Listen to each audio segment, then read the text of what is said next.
sure to subscribe and thumbs up. Hey, hey, hey. How are you?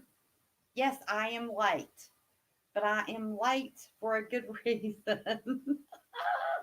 Always have a good reason. I'm going to be late for my own funeral, and you can't tell me that it can't happen because it can. Almost. Almost. So, I saw, I've got all kinds of news and didn't get to go live on the news. Oh, shoot, I left my phone.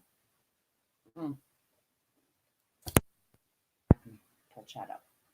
But it should be okay because I'm just going to be yakking.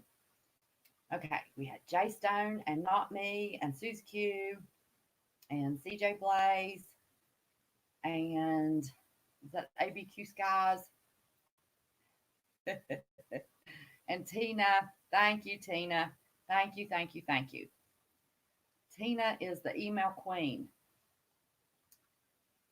I have Tina and somebody else that would rather remain anonymous that sends me the most amazing email articles through emails. So I have got some news for you all. And I've got another Jax video I need to do. Did I say hi to Susie Q? 1 minute. Very upset today. Is that what you said? Very upset today. My sister's house was robbed. Christmas. Oh no. Oh, honey. Susie Q, I am so sorry. Oh my gosh. Nothing just pisses me off any worse than a doggone thief. And then a thief that wants to take from good, hardworking people. I mean, seriously? Oh my gosh. Honey, I am so, so sorry. Oh, everybody, please pray for Susie Q's sister that they can find a way to replace. Do they have small kids? The adults can understand, But do they have small kids, Susie Q?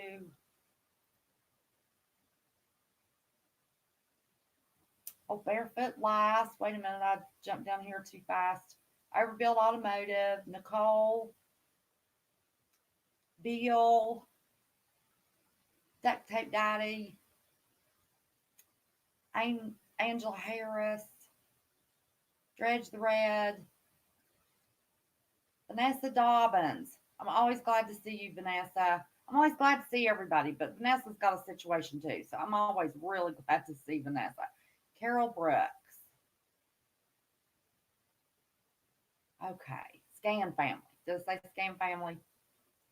Okay.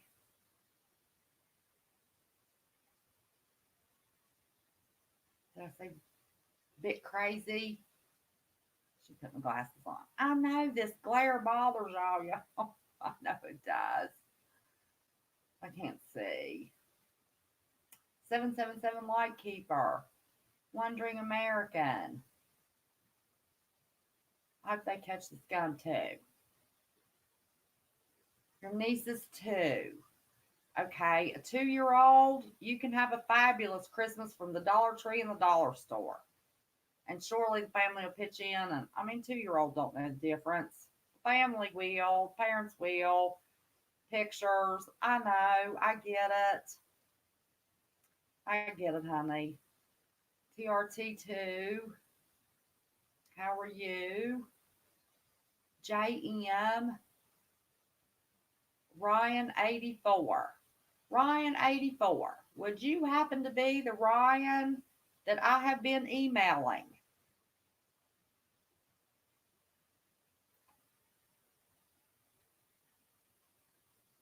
By any chance?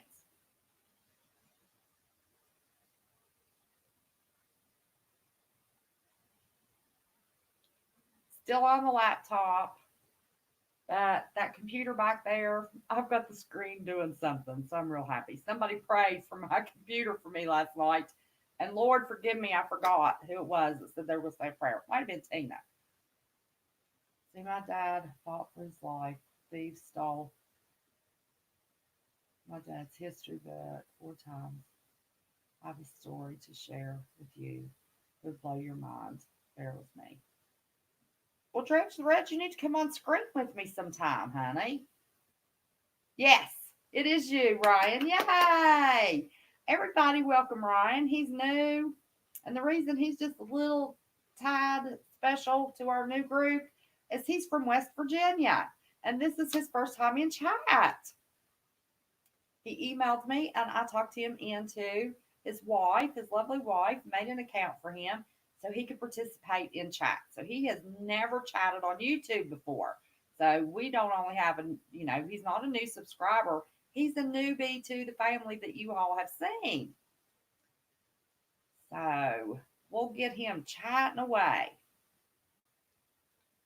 Calamity Rain, did I speak to you? Lone Star Preps, how are you? And I told my mods um, about Ryan 84. Read the emails. They were so precious. Everybody loved them. Angel, how are you, honey? You're special too. You did us a big favor. Then you got thrown under the bus a little bit. Chaps my butt.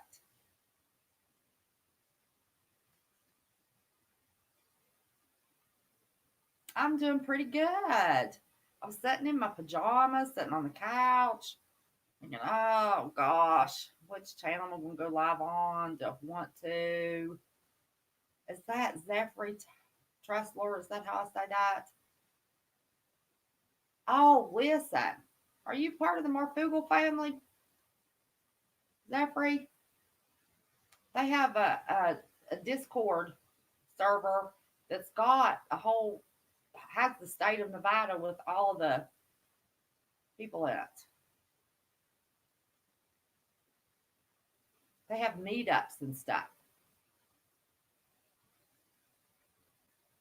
Who is that?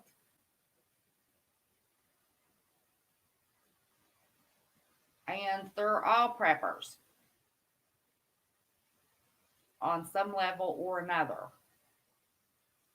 How? Um, you have to go to marfugalnews.com and there is a section there that you click on for Marfugal reports. CJ, Lisa, Jason, somebody, am I getting this right? I hear it every night. You'd think I'd know. But anyway, you click on that to get announcements and it shows you how to join Discord on marfugalnews.com.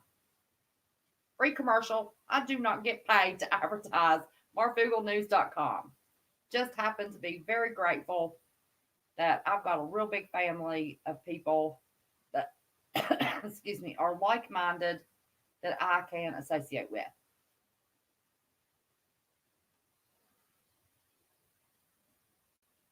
Find your state group, join the Marfugal Discord and alerts at marfugalnews.com. Thank you, Jay Stone. I was trying. Oh, Lord. What? Oh, mercy. What do you mean, no clue? marfugalnews.com. That's all you do. Peggy, into your area? Well, I have been pouring the rain for about 3 hours here. Dredge, honey, I am so sorry. Brian Woodring, hi, honey, how are you? Amy Riser. Sorry, you can't right now? Okay.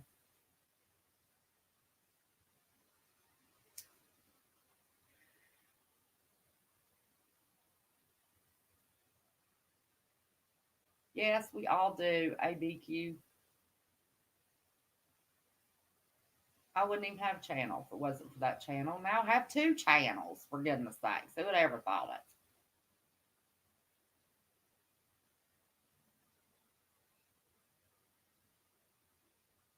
Oh my God. And pled the fifth. Oh, but plead the fifth. What you said? Let the cigarette out.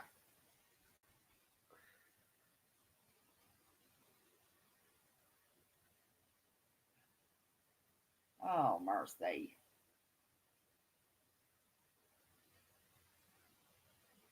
Oh, Lord.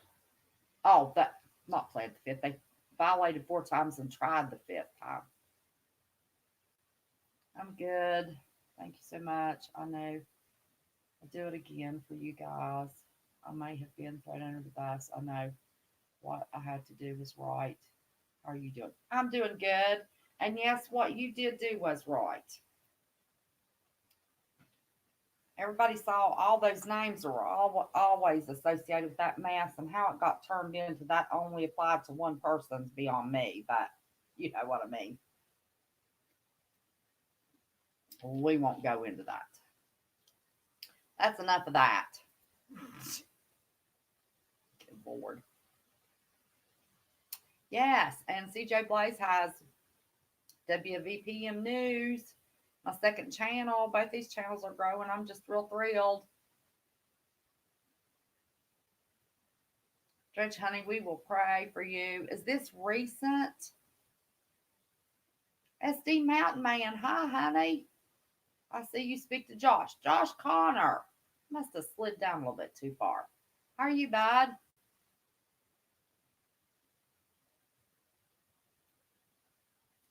You doing all right? Josh, want to come on screen with me tonight? You've been saying you wanted to come on screen. We got a topic. If you saw my title. Um, Zephyr, the prepping groups are in that Discord group. There's nobody here in Nebraska. You need to go to Discord, and there's I don't have Discord on. What the hell did I get in here without my phone? Oh Lord.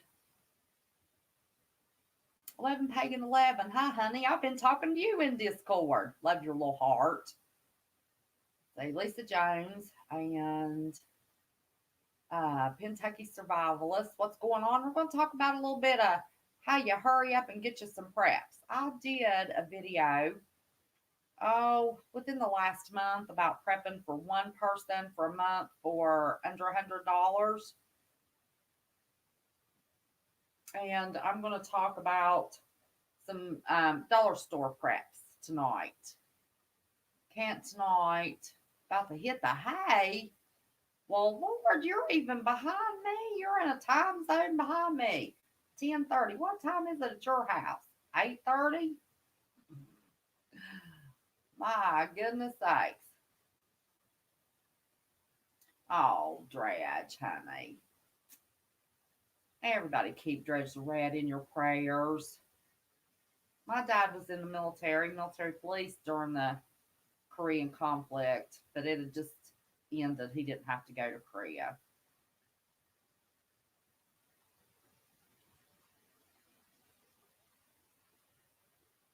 9:30 your time, and you're going to bed. Man,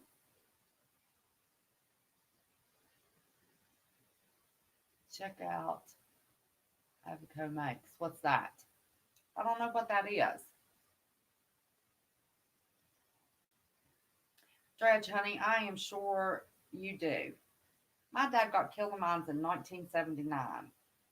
My mama died in 2013. I miss them as much today as I ever have. You don't ever stop missing your parents, especially when you're the oldest one and you take over the responsibilities of guiding the family, like me. Herman F., how are you? I've been buying up wool blankets at the thrift store. Gotta stay warm. Absolutely. I've even got an idea for that. Since we have to do this real quick, in a hurry, and cheap. And the reason I'm saying that is I'm worried about this Virginia mass. I'm not so sure that everybody's going to go all peaceful. And you remember that New York guy in Hanover County, New York, that was in his military tactical gear, and he'd been in court that day. They let him go home. His neighbor turned him in because he had a mag that was too big, and all he had was a little knife in his pocket. He had been drinking, he was being a little mouthy, but somewhere between 100 and 200 people showed up, just showed up and watched. I truly believe that saved that boy's life. I don't think anybody needs to be jumping around running, we're patriots, we want our gun rights, Second Amendment rights, carrying weapons, that kind of stuff. You gotta be careful about crossing the state lines with weapons. So I think anybody that is planning on going and showing support for Virginia needs to do it peacefully and just show a presence. Okay?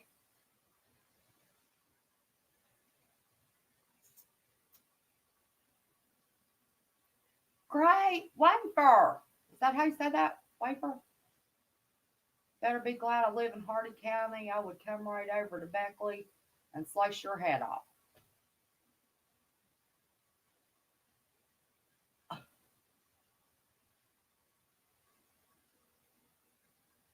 It's a good thing I don't live in Beckley.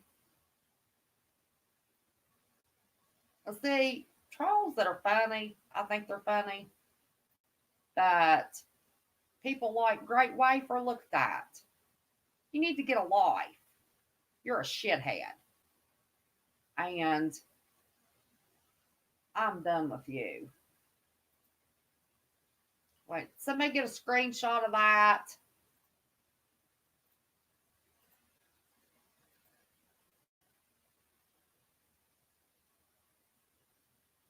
Anybody get a screenshot of Great Wafer, please? Jay Stone or CJ or I don't care who sends it. I mean, somebody get a screenshot so I can delete that mess and email it to me. I don't care who it is. Oh, wait a minute. If I go down here further, what's that name? What a jerk.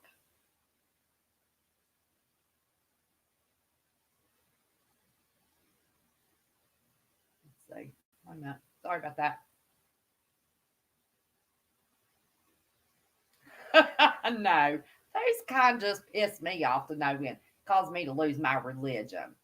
Pagan 11 Pagan, thank you, darling. Just email it to me. Whack-a-troll, that's right. Whack-a-troll Monday. We were going to do Whack-a-troll Wednesday. I was afraid it would invite them.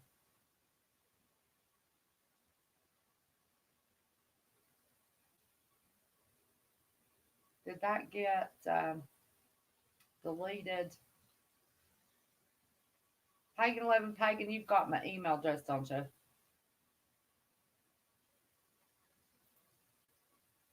Okay, that user is blocked. I'm telling you, that stuff makes just people need to get a life. Paula Jenkins, can I speak to you, honey? And I'm sorry for anybody that's new. I have to get ugly. Listen, I've been trolled to death. They make me crazy sometimes. Amazing drop. Just got the working hate Mondays. Isn't smart to force. That's what they take. It just needs ban stupid laws. Keep smart ones. Yeah, I know. Smart laws. Yeah, I know. I know. Oh, dredge, honey. Dredge, email me, honey. Block control. That's right. I blocked them myself. Now go make a new account and come back and be stupid again. At least make them work for their stupidity. Mondays and Fridays always get slammed. Don't dislike the money though. I bet you don't. And you're generous with that money too. I know you are. And I got mail today and nobody brought it to me. Sharing a mailbox. You blocked yourself yesterday for fun. Oh no, I just blocked somebody that told me they were going to come and cut my head off. Thank goodness they got the town wrong. They've tried everywhere in the world to guess what town I live in. Bunch of dummies. Okay, so this thing in Virginia. I talked to you all last night about the possibility of this really, really, really um, the other, the proton mail, Lisa, if you don't mind, um, having the possibility of a trickle effect. I don't say it's going to be slammed, but that daggone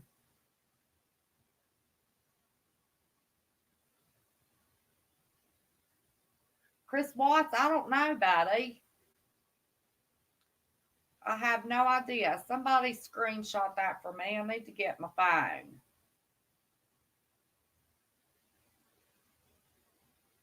Did anybody get Chris Watts? CJ, did you get Chris Watts? I have no idea who that is or that address. Got it, CJ? Okay. Is it gone?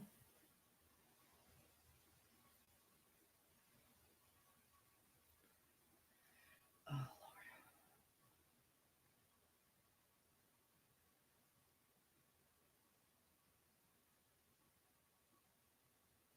okay. Anyway, I'm not going to pay any attention to that. Apparently, we're going to have a bunch of morons tonight. I swear, every time somebody else that I just happen to be an acquaintance of because they have a YouTube channel decides to act crazy, these trolls don't have, I'm going to say it, they don't have the balls to go to those channels and troll because they're men with big old flapping mouths. They want to come and troll on my channel. Let me tell you what. Anybody ever did figure out how to come to my house, they need to ask these goobers that have stalked me every once in a while. When I come out of my house, if I come out of my house looking scared, or I come out of my house looking pissed, and if I come out of my house empty handed, because I promise you I'm not.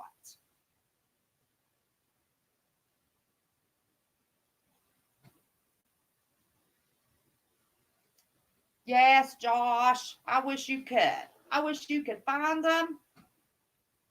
And I'll let you. I'm not a violent person, but you know, somebody just needs a good ass busting over acting like that.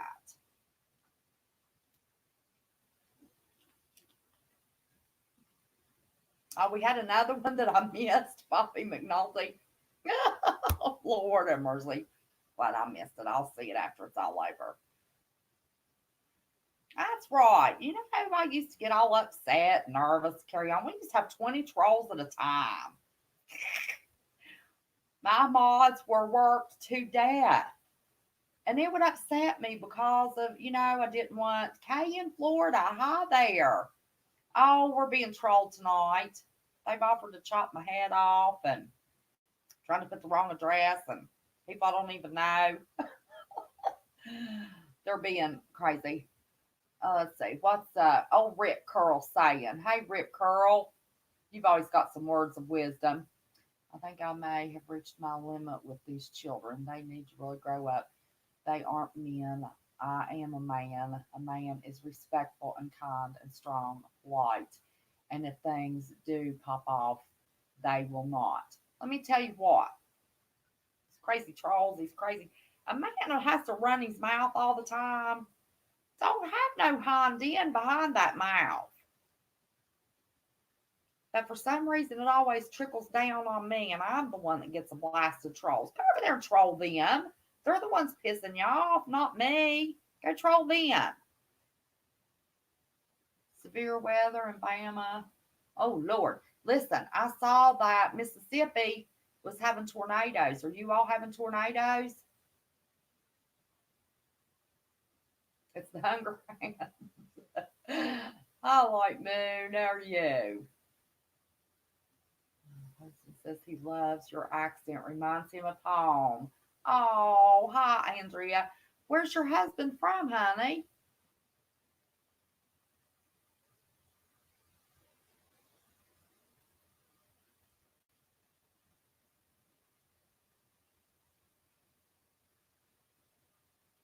Well, look at that. West Virginia prepared mind.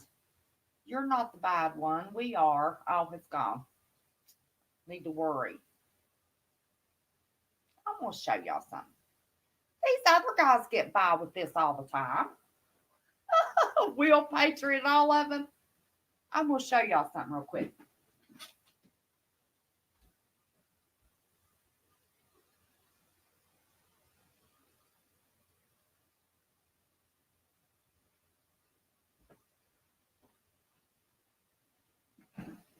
And I've got an ugly green one just like it.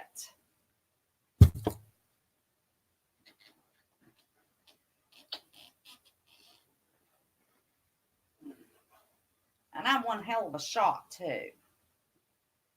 Hey, James Smith, how are you? To speak to Wondering America, I see Rip Curl speaking to Wondering America.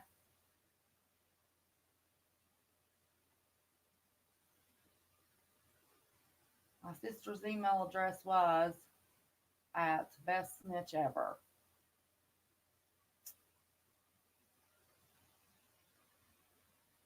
Patrick Lee, how are you?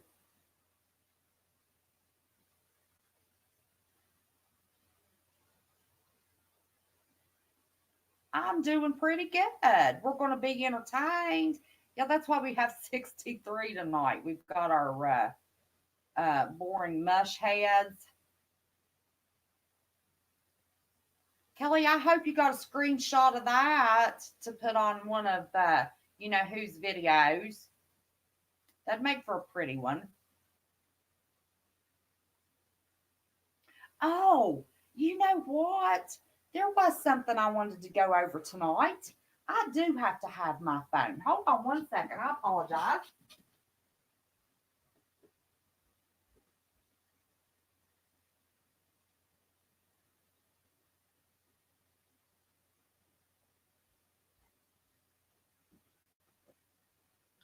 I do apologize.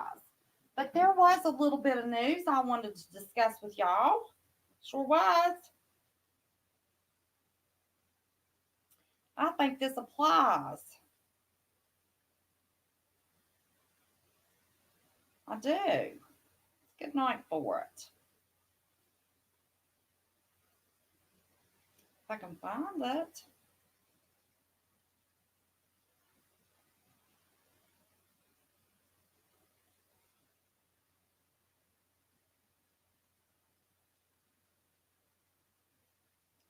That's not it.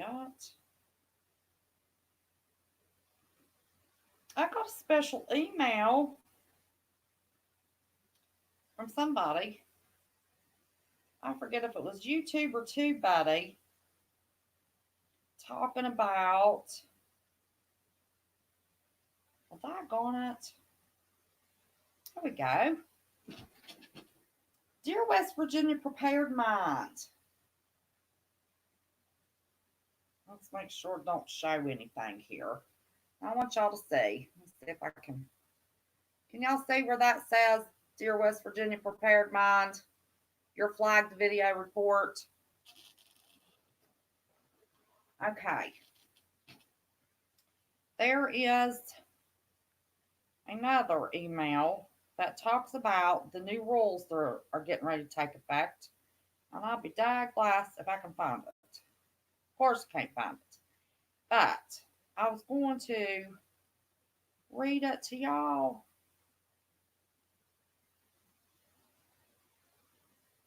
Maybe it's in this mailbox.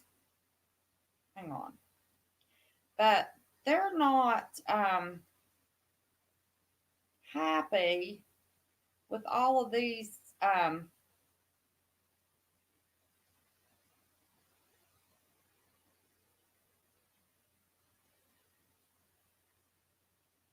hit videos. And they're going to start taking channels down. Just have to report them. If your picture, without your information, is used to defame you in any way, your channel name used to defame you in any way, video used to defame you anyway, anything nasty said about you in any way whatsoever, YouTube is going to start removing channels. Hope you don't think that'll hurt my feelings at all. Not at all. Not in the least. Nope, it won't. So just don't be scared. Just be prepared. Use my face, use my video, use my channel name, use anything that has to do with me. YouTube will hear about it. Now, on to our business. That's enough of the stupid business.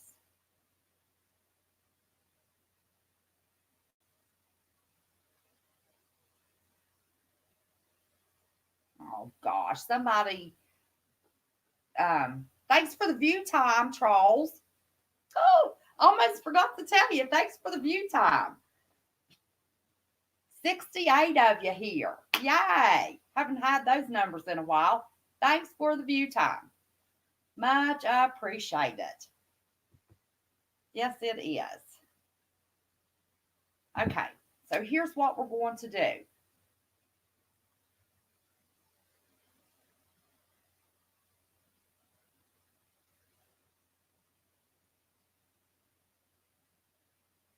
Jacqueline, I pray for any and all negativity. I do not encourage any negativity from anybody on any platform. Does not mean that certain people that can get a little excited, I don't have love for those people. But if you will pay attention and watch chat when it is a negative video, you don't see me there unless I'm posting. I pray for the negativity to stop.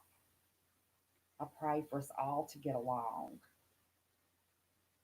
But that does not mean in any way there's any person that I'm going to point out by any channel, any name whatsoever, and point a finger because we have to do everything the way we think best.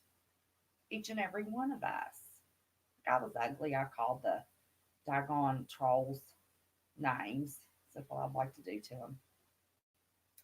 Um, and told them up front, excuse me, I'm going to report it. YouTube says they're going to take the channel down. Take the channel down. I don't care. But I won't call anybody by name. I don't care who it is, whose family they're a part of, if they're part of my family, Fugel family, um, any family, any channel family. I don't care. Um, I love each and everybody. I don't have hate in my heart for anybody. Nobody at all. Not even the numbnuts that have spread my face in videos. He has a pretty sharp gal doing a pretty good job with those. Give her a compliment. Kelly um, does a good job. YouTube don't like that stuff anymore. And I've never liked it. I did one video, I took it down. It was to give somebody the opportunity to tell the truth. That person told the truth. Don't hold any ill will whatsoever toward that person. That video was up until, I don't know, we did the olive branch video. Anybody could look at it. I was not mean, except to one person that kept being ugly to the person that I was talking to. And I told them to do it on their channel, not on mine. But I don't dislike anybody. I feel sorry for the trolls. Pray for the trolls. Sad. But no, not in any way whatsoever do I condone any kind of ugliness. Even though I've been ugly and called them a couple names, I'm human. But, it's just a part of being human. I'm not going to do a whole video doing stuff like that. But, you know, I don't know about that, Angela. I'm human. I'm human. But anyway, hey, Kimmy K, how are you? Almost my namesake. I decided with this daggone mass in Virginia, I do not think that we 343. We don't have no 343 people watching. God, how'd that happen?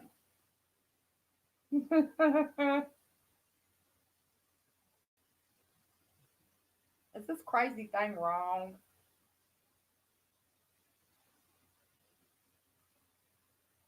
Turn me down. 359? Top chat. What's live chat?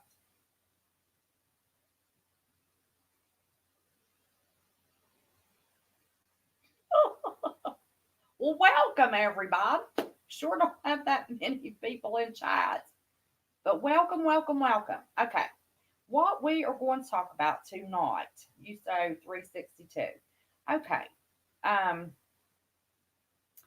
is because of the mass going on in Virginia. I do not think that is going to, Lord, it was an hour ago I told this thing to wait. I do not believe that we are going to have um, anyone group or multiple groups to fly into Virginia and take up arms and go to battle against that crazy gun law that they're trying to put in place. You can't even teach a class to teach somebody, excuse me, how to properly use a firearm. That's crazy. Could be a felony. That's the craziest thing I've ever heard. But anyway, I think it will be a trickle. I believe West Virginia will send people. There's already groups already talking about showing up on the 20th of January when hey, Central Florida Prepper, man, you missed the excitement. I want you to look how many viewers I've got. We've had trolls. We're having a big old time. But anyway, I think it'll be a trickle effect, but I think it's going to have a negative effect. That governor has threatened to cut off phone lines, power lines, use any resource that he has available. Now, Hoosier Patriot, he's been a call in guest on the show back when it was still warm and I was sitting on the front porch. I'd like to tell y'all, hey, Frank Vick, go over and check out Hoosier Patriot. He's a spicy little fella, too. You know me, I like spice. Andrew Tyler, did it speak to you, honey? Meant to if it didn't. Yeah, Virginia's ground zero. But he's threatened to bring in the reserves and I checked my numbers. I was wrong. It's 95 counties as of last Thursday that 75 of the counties deputy sheriffs had stated that they would not go against the Constitution or the Second Amendment and go take anyone's. It's treason, drop. It's treason. My book. But the sheriffs in 75 counties said they wouldn't go confiscate weapons. So this brilliant governor over there has said that he will um, um, bring in the reserves and use all their police that are available and any means that he has. And it's still, I don't have the numbers. Hoosier Patriot had the numbers. Still, in no way um, comes up to the number of people, 1 point some million people in Virginia that own weapons. No, that's like taking a knife to a gunfight. But I think it will trickle. I think that there's already groups planned to go. I think West Virginians will go. I think if it gets ugly and it's brought into our state, I think Kentucky, Tennessee, I think Ohio, I think it will. We will see the Carolinas, Mississippi, Louisiana, Georgia, Kansas, Arkansas, um, even possibly Indiana, Illinois, Oklahoma. You know, more than half of the state, I think, will get in some type of let's fight for our rights situation. I hope it doesn't become civil war. I don't think if they try, it'll last long. They will probably will have all of our rights taken and that amendment suspended, if you know what I mean. I mean that Constitution suspended, if you know what I mean. But anyway, just in case, we need to get in a hurry and get caught up.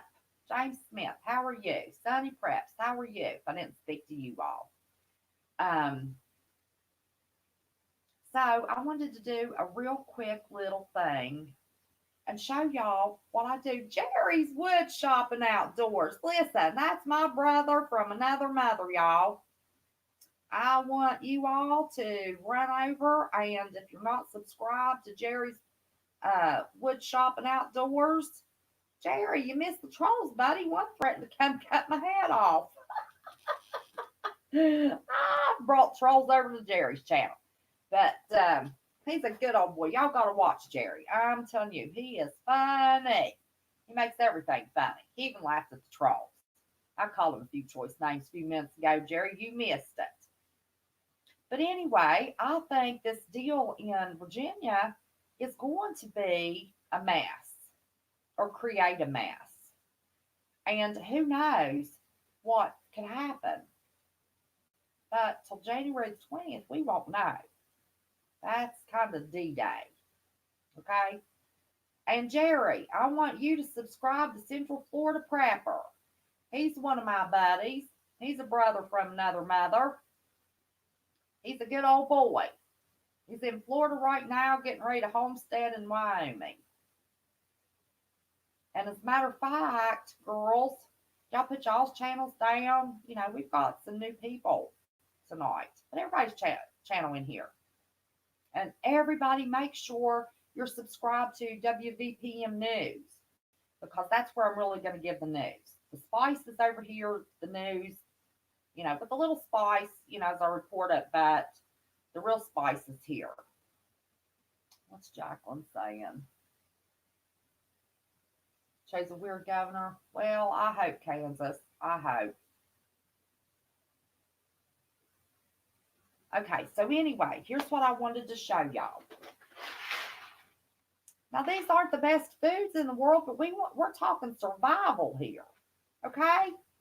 If something happens, if we have anybody here from Virginia, we're talking about survival. Oh, good. I'm glad y'all dropped. You can get these at the dollar store for $1 a piece.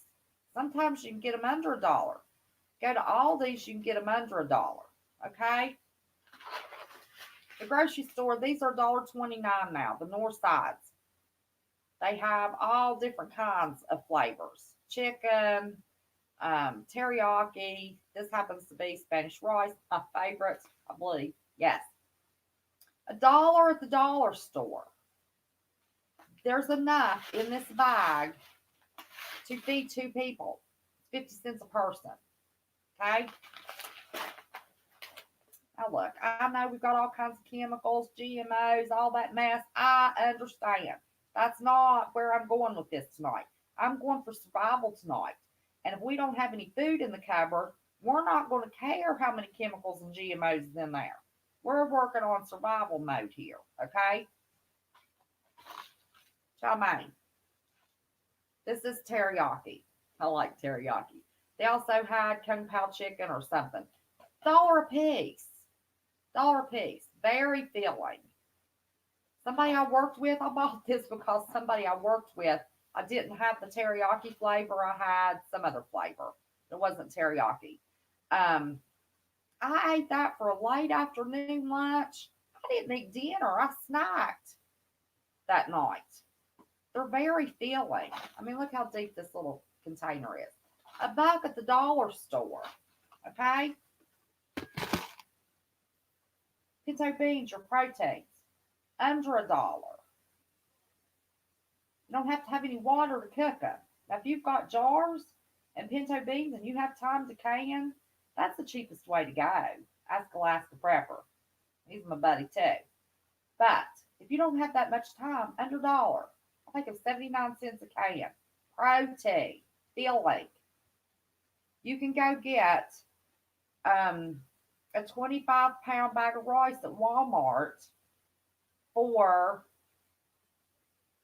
$13, I think it is. Can of chicken. Pretty good size can of chicken. Let me tell you, this would make 4 chicken sandwiches. Okay? $1.29. How much is a bunch of bananas? Dehydrate your bananas. If you don't have a dehydrator, slice them up, put them on a pan, put your oven, I think it's like 275, crack the door, and you lay your banana chips on there until they look like that. They shrink. They've got my oxygen absorber in there. Well, I've got more than one. But can you see how those banana chips look? Takes about 6 or 8 hours, depending on how thick you slice them. There's your fruit for the cost of a bunch of bananas. These jars I don't worry about. The Dollar Tree jars that you get for $1 piece that comes with the ring and the lid, I would never put those suckers in a pressure canner. But absolutely everything that we dehydrate, I will put in these jars. Bananas. You can get bananas for cheap. That's your fruit. Okay? Strawberries, any kind of fruit, whatever fruit you like. But usually it's the bananas that are the cheapest. Okay? Look at this mess. It's pasta. You can get little cans of tomato paste, tomato sauce for under 50 cents a can. The Dollar Tree for $1, you can get you some basil, thyme, oregano, Italian seasonings if you just want the Italian seasonings. Okay, so what if you don't have any burger? Make you some marinara sauce. Filling. It's filling. Okay? Breads are a filler. Saying. Yes, they're good. Love the banana chips. Listen, we don't have many banana chips stored anymore because the grandbaby eats them all. Okay, so I'm just talking about real quick and in a hurry for the cheapest you possibly can get it. Even if it's one meal a day. Okay? Go to Aldi's, go to Save a Lot, where whatever your cheap food store is in your area, get you some tomato paste and tomato sauce. You know, that stuff don't last forever, but I don't think we're gonna need it to last forever. And buy you some seasonings, can you up, or even buy you some cans. Now, cans of any type of acidic food, spaghetti sauce, tomato juice, tomatoes, any of that stuff, will not last forever. You see a bulge in that can, it starts to rust, anything wrong with that can, that acidic food is not any good. But um, the spaghetti sauces usually have a year to 2 year shelf life. You just want to buy a can of spaghetti sauce. Aldi's has it. I think it's $1.29 for a jar and less than that for a can. You can get them at Kroger's on sale in the cans. But this is a quart and a half. Got all kinds of different pastas. Fillers. These are fillers, carbs for energy as well. That's real quick. That's probably $2 worth of pasta. Three, four, five, six, under $1. Okay, so you can make a good week's worth of food out of that.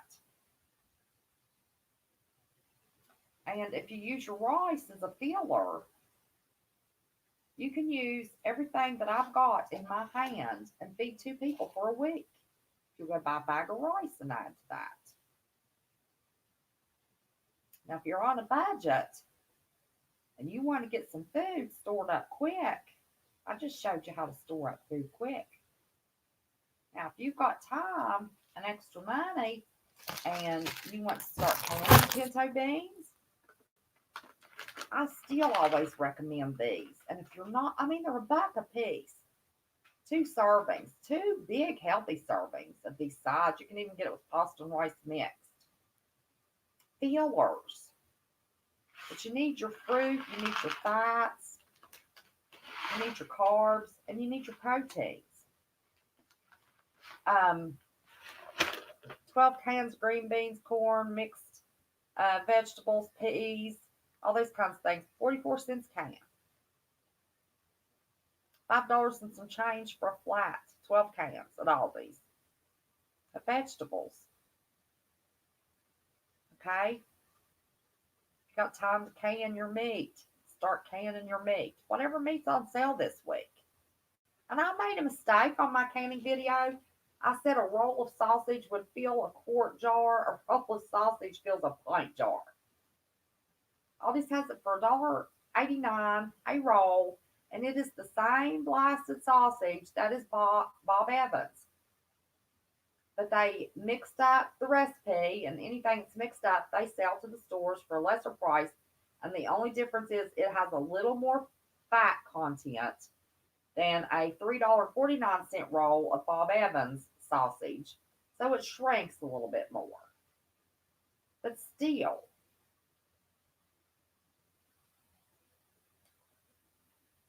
okay? That's how you get your cupboard full of food. Exactly how. Even if you don't do anything but go buy some canned fruit and a 20 pound bag of rice, some pinto beans, it's not going to be very much fun, but you know you're going to survive for a bit. That's what we're talking about. If you have nothing extra in your cupboard and you're worried about January 20th, I just showed you for, now that didn't count the rice, okay? But for $7 minus the rice, you could feed, well, $10 because you need to go buy some tomato sauce and tomato paste and some Italian seasonings or whatever you want to flavor. You can get cans of cream of celery, cream of mushroom, cream of chicken. Cook up that pasta. Put the soup in it. Get you some dried milk. Shake up a quart of milk. Ran out of milk. As a matter of fact, I got a quart of dried milk in my powdered milk in my refrigerator right now. I need to cook something and use it before it goes bad. But you can be very wise and have yourself a month's worth of food for even less than I told you. Now, what I was telling you that day in that video was for a person, 2 meals a day, decent, non boring meals. These aren't exactly boring. Buy you some tuna. My mods will tell you. Somebody, one of my mods, type in chat, what did I have for dinner last night? I'm not going to tell you. Do y'all remember what I had for dinner last night? One of my mods tell you? Let me see. That way you'll know I'm not lying.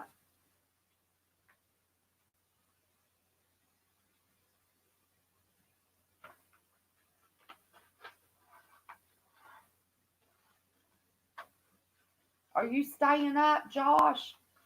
Yeah, hold on 1 second. Let me go over this book. Go to Taco Bell and get some hot sauce. Yeah, fill up your pockets with those Taco Bell seasonings. Go to Chick Fil A. Fill up your pockets full of ketchup, mayonnaise. That stuff's free. Yeah, buddy. Okay, I started this book. I don't know how long ago. It's for my boys and my grandkids with all my love, and it says Mom, Mimi, and Nanny. The kids call me Mom, granddaughter calls me Mimi, and my grandson calls me Nanny. I showed this book before on an early video, and this is what I wrote to my kids. So, since the year 2000, being smart and being prepared has been referred to as prepping. Your grandparents, great grandparents, and beyond that were always stored food, water, and watched what they spent. I began in 2014 trying to prepare for a problem. Any problem, such as out of work, slow work, a blizzard, a recession, and yes, now a disaster, such as earthquakes, Yellowstone blowing its top. I have wanted to do this since I was 24 years old. I was left a warn. I felt a warning from God. Your dad laughed at me and dropped it. So, so this journal will help you to continue where I left off. I love you more than you will ever know. Hugs and kisses. Okay, where to begin? My first mistake was to think that I needed to go big and expensive. I did it, but not necessary. If you decide to buy 25-year plus food storage, go Honeyville, not Patriot Foods. I'm just being honest with you. And I ain't getting paid by nobody. Trust me. Reading my book. Trust me. All of your home canned foods will last for 5 to 10 years. But use what you put love into. Once you reach the year mark of everything you need, rotate your goods using the oldest first. Now, if you're doing it on a regular basis, you don't even wait till you have to wait till you have to have that year. Buy cheap, watch for sales, pressure can, dry can, buy all of your products on sale, and shopping trip. This way, you will never run out. Things you will always need, a variety of all. Keep it interesting. Canned grocery foods, veggies, fruits, meats, spaghetti sauce, condiments. Have a spaghetti sauces have and condiments have a short shelf life. Spices last forever. I don't care what anybody tells you. Spices last forever. They might be as strong in 10 years, but they last a long time. Expiration dates are useless. If the can is unharmed and not bulging, then the contents is good to eat. Water and sugar free drink mixes. Water and then sugar free drink mixes. Boxed items for dry canning and O2 absorbers. Powdered milk. Cake and brownie mixes. Cookies, candies, flour, cornmeal, sugar, coffee creamer, rice, and always beans. Side note, pinto beans and popcorn in combination give you the full nutrition, not forever, but in a pinch. SHTF. Always keep pressure canned meat on hand. This will spice up a grid down situation. We cannot eat on beans and rice alone. LOL, smiley face. I cook without measuring most of the time. Derek knows. Well, my son knows my main dishes, but I'll try to leave as close to recipes for you to regenerate as possible. This is what I wrote for my kids. My oldest son knows about this. He's never read it. This is what I left for my kids. So I practice what I preach. Now, per person for 1 year. Well, this is if we have time and you have money. I just showed you basics for survival, okay? Now, we have time and you have the money. Per person, this is per person for 1 year, okay? 60 pounds of rice, beans, 60 pounds of beans, 30 pounds of flour, 30 pounds of cornmeal, 40 pounds of sugar, 2 cans of fruit, or will give you 4 fruits a week. Split it up. You don't have to eat it all on the same day. It's not going to go bad.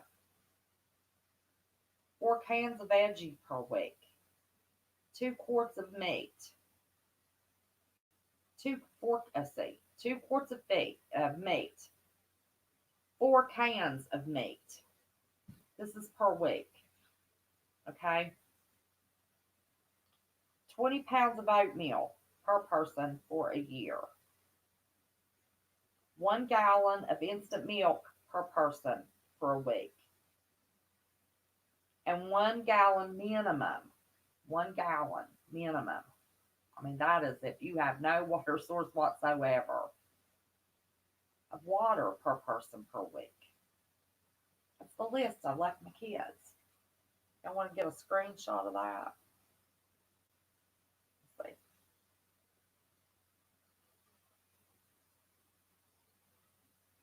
That's what I left for my kids. Then I've got how to grow tomatoes. I've got Bible verses in here for them, talking about the 3 days of darkness. Then I started in the middle.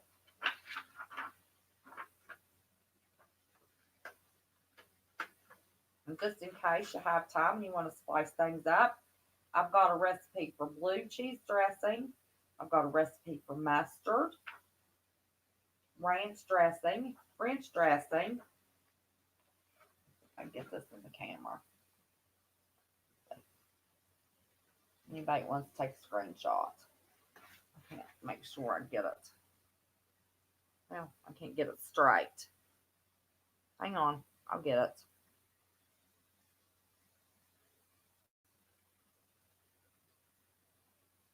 There's the recipes. Get my fingers off of them. Now, this one side is a little bit long.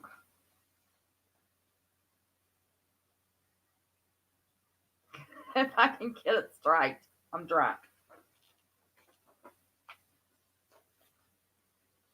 Here's a recipe for mayonnaise and ketchup.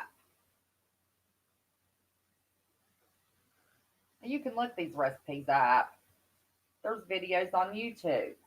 Okay? Dominican rice. This is a recipe from Alaska Prepper. And you can sure get that recipe on Alaska Prepper's channel. Flour tortillas. Alaska Prepper. And I am going to do that. I want to get these things done for the 20th of January just in case. Corn tortillas. I'm not going to make corn tortillas, but I've got the recipe just in case. I like flour. Pita bread. Love pita bread.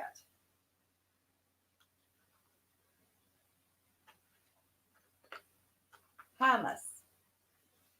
Love hummus.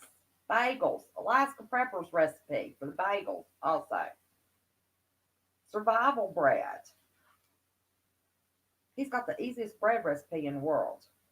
Bread with no yeast.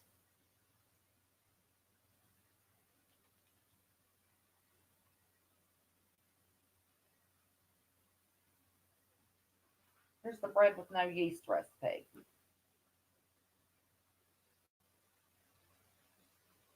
And I got this off of the internet somewhere. Or YouTube, I promise you.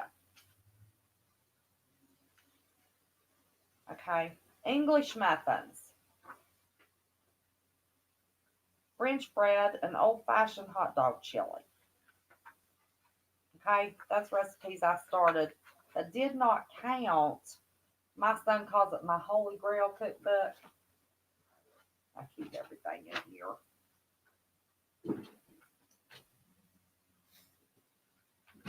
Those are recipes that do not count the recipes that I have been collecting from family members since I was 19 years old. And he calls this my Holy Grail cookbook. And it's got some of my mama's handwritten recipes in the back. And I've got this laptop sitting on another cookbook, on another book that's got folders in it that I have hand um, written recipes. But water, you have to have water. You can go get those 32 packs at the grocery store, bottled water for a little bit of nothing. If you have to move your coffee table and end tables and get yourself a dollar store plastic shower curtain, tablecloth, I don't care what it is, and start storing your food and covering it up and setting a lamp on it to have a place to store your food, you're not going to care about that coffee table and end table and placing your furniture if you're trying to survive. I've never been an extremist when it has come to this mess, but I am concerned about that Florida mess. Now, that could be an FF just to get us looking this way and then something happened that way. But I just wanted to talk about this quick. Okay, now, let me, that's me on there again. Hang on a second. Josh, you still there?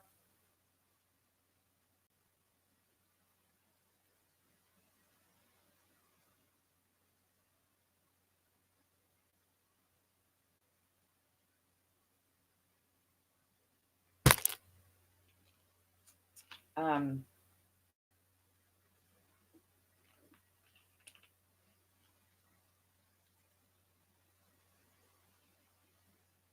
Josh, you still there before I put this? Do anybody have any quick questions?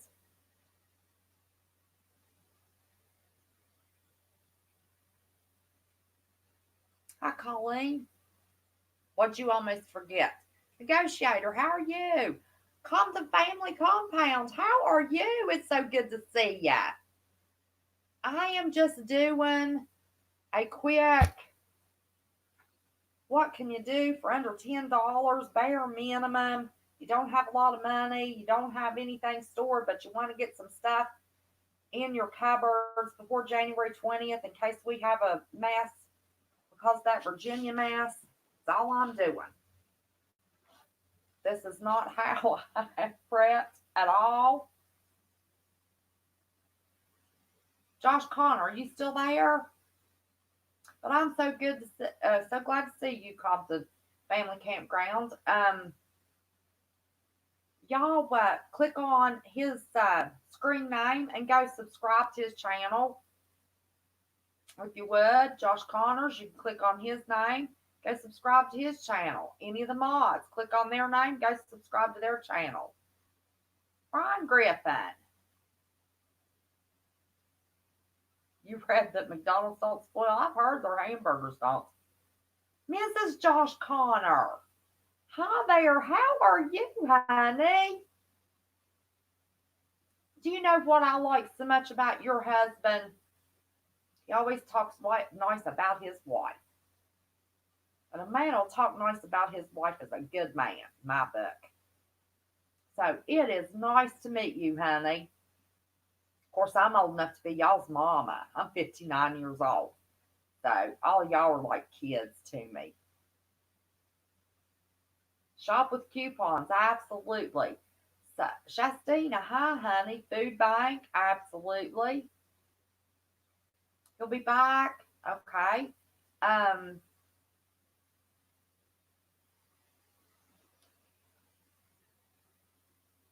Camp Patton. Why did I say Compton?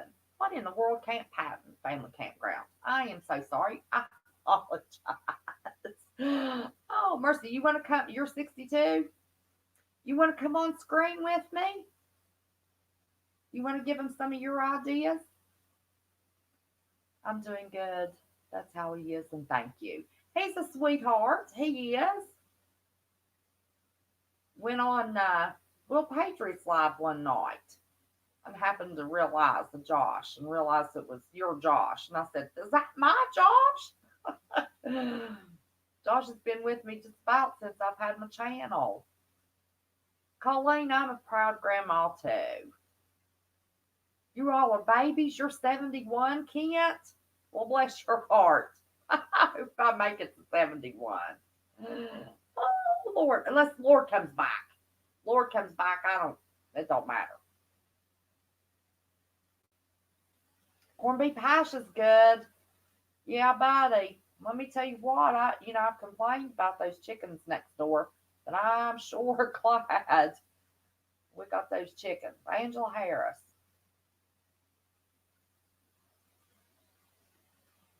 It's okay.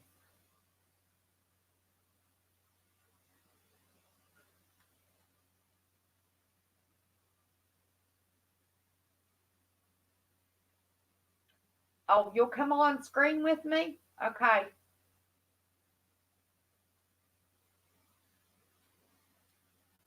Um, CJ or Stone or Lisa. Anybody. Maud. I love my mods. Let me tell you, I've got the best mods in the world. Yes, I mod on Marfugal with these ladies. I am a rookie. Y'all ain't never in your life. Rip Curl. Absolutely. Awesome. I've got the most amazing mods, second only to Marfugal TV. We share the same mods. Rip Curl. Y'all can't delete a comment I type, can ya? I don't think you can. Okay. Campout Family Campgrounds. Here's what I'm going to do. I'm going to put this link real quick, and you let me know when you have that link, because I don't want a bunch of crazies that's being aggravating us try to get on here. I didn't think so, Jay Stone.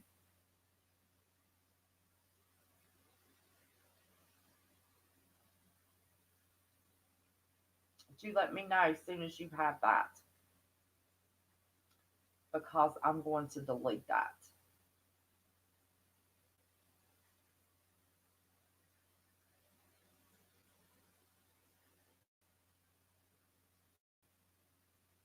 Well, I can't put myself in timeout.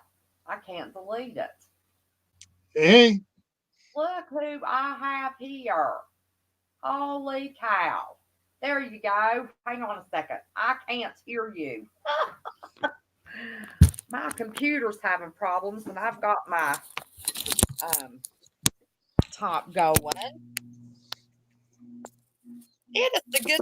Let me tell you, I've told Mm-hmm. my bunch 1,000 times, you guys were spicy and smart. I'm so doggone glad I found you all. Thanks Yeah. to Will Patriot. Now, when I plugged in my earphones, but nobody's complained tonight. Test. Is everybody hearing me good? Can everybody hear? I can hear you. Okay, good deal. All right.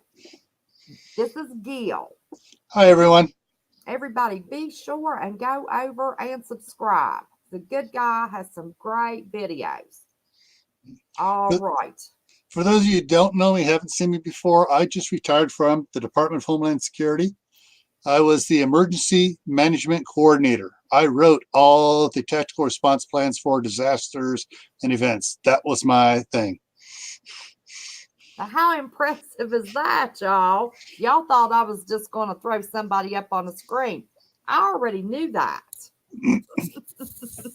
So Yeah, now, I was a little late getting over here. I was over with Will at Just in Time Prepping. We were doing our Monday night live roundtable. We had 6 of us up there talking about the different events and stuff. Tonight's was we were going over emergency lighting. oh, what time do y'all do that Mondays? I didn't That realize. that starts at I'll run through the time zones. Pacific is 6:30, Mountain is 7:30, Central 8:30, Eastern 9:30 is when it starts. See, I usually go live about 10 o'clock every Monday night, Yeah, but I can go a little later than that. These yeah, guys, they're yeah, late night people anyway. yeah. Will tries to get done by 9 Mountain. That's where I'm at. He tries to get done by 9 Mountain, so he tries to go from 7:30 to 9 Mountain time. So that would be You're Central? No, you're Eastern. Eastern. Eastern. So that would be 9:30 to 11:30. 11. 9:30 to 11. Yeah. Okay.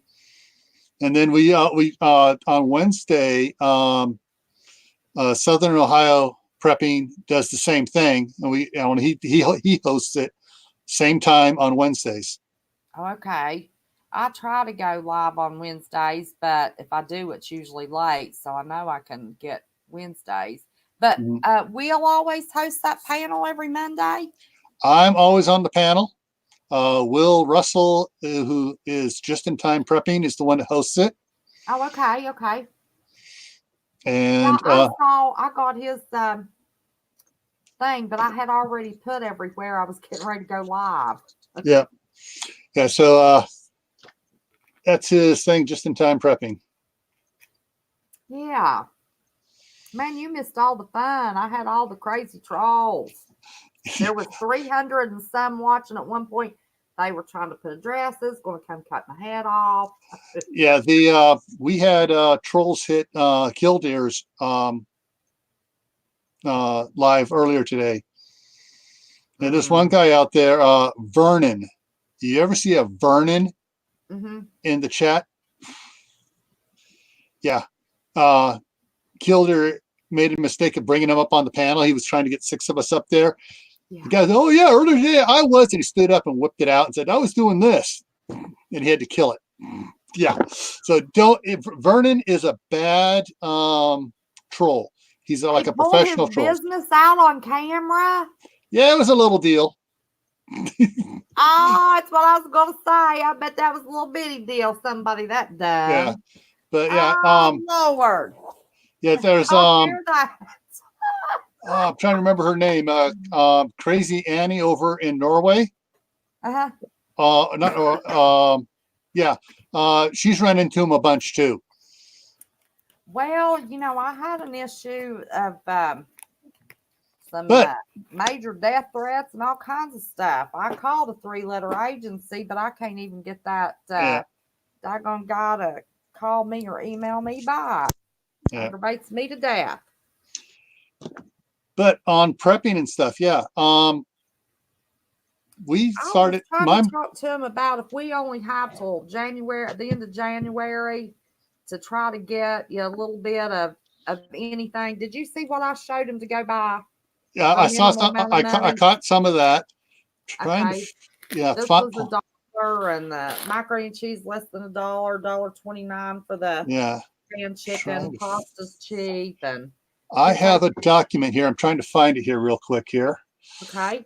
I'm trying to remember which folder it's in. But you are most definitely the expert.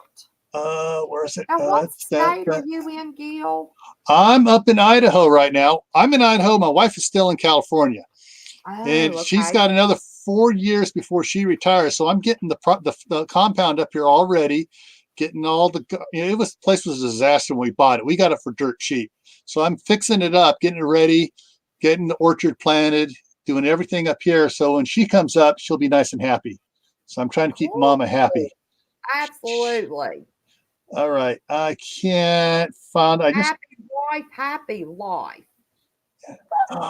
Nope, not there. All right, I'm not sure where it is. Take your time. You can look for it. Take your time. Yeah, there is a document out there on the web. You can usually find it on one of the on LDS members' website, and it's listed. It has 12 months, and it lists what items are best to buy each month when they're at their best sale price. Let me tell you, I went to the LDS website way back years, the minute the internet was on, and they had a website. And look, let me tell you what, that is a community that knows how to do some long-term prepping. Yep. And nobody ever needs to doubt that for a minute. Yeah. They have a website called providentliving.com. And on that is a food calculator. And it's really cool. You put in how many weeks you want to calculate for, number of adults, number of children, and it tells you, and basically, let me bring this up here on this other one here. And okay, let me move my camera around here for it here. And so I got it on my other monitor here. And so it's the Provident Living's website. But see, you put in like 50, say I want to do 3 months. So that would be about 13 weeks. And I got, let's say 4 adults and 6 children. Okay. All right. Lord help you. Calculate. So for 13 weeks for grains, which includes wheat, white rice, oats, corn, barley, pasta, etc., you need 790 pounds. Legumes, including dried beans, split peas, lentils, nuts, etc., 119 pounds. Dairy products, including powdered milk, powdered cheese,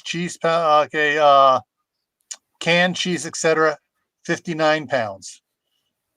Sugars, including white sugar, brown sugar, syrup, molasses, honey, etc., 119 pounds. Leavening agents, yeast, baking powder, powdered eggs, 12 pounds. Salt, table salt, sea salt, soy sauce, bouillons, stuff like that, 12 pounds. Fats, vegetable oils, shortening, canned butter, 59 pounds.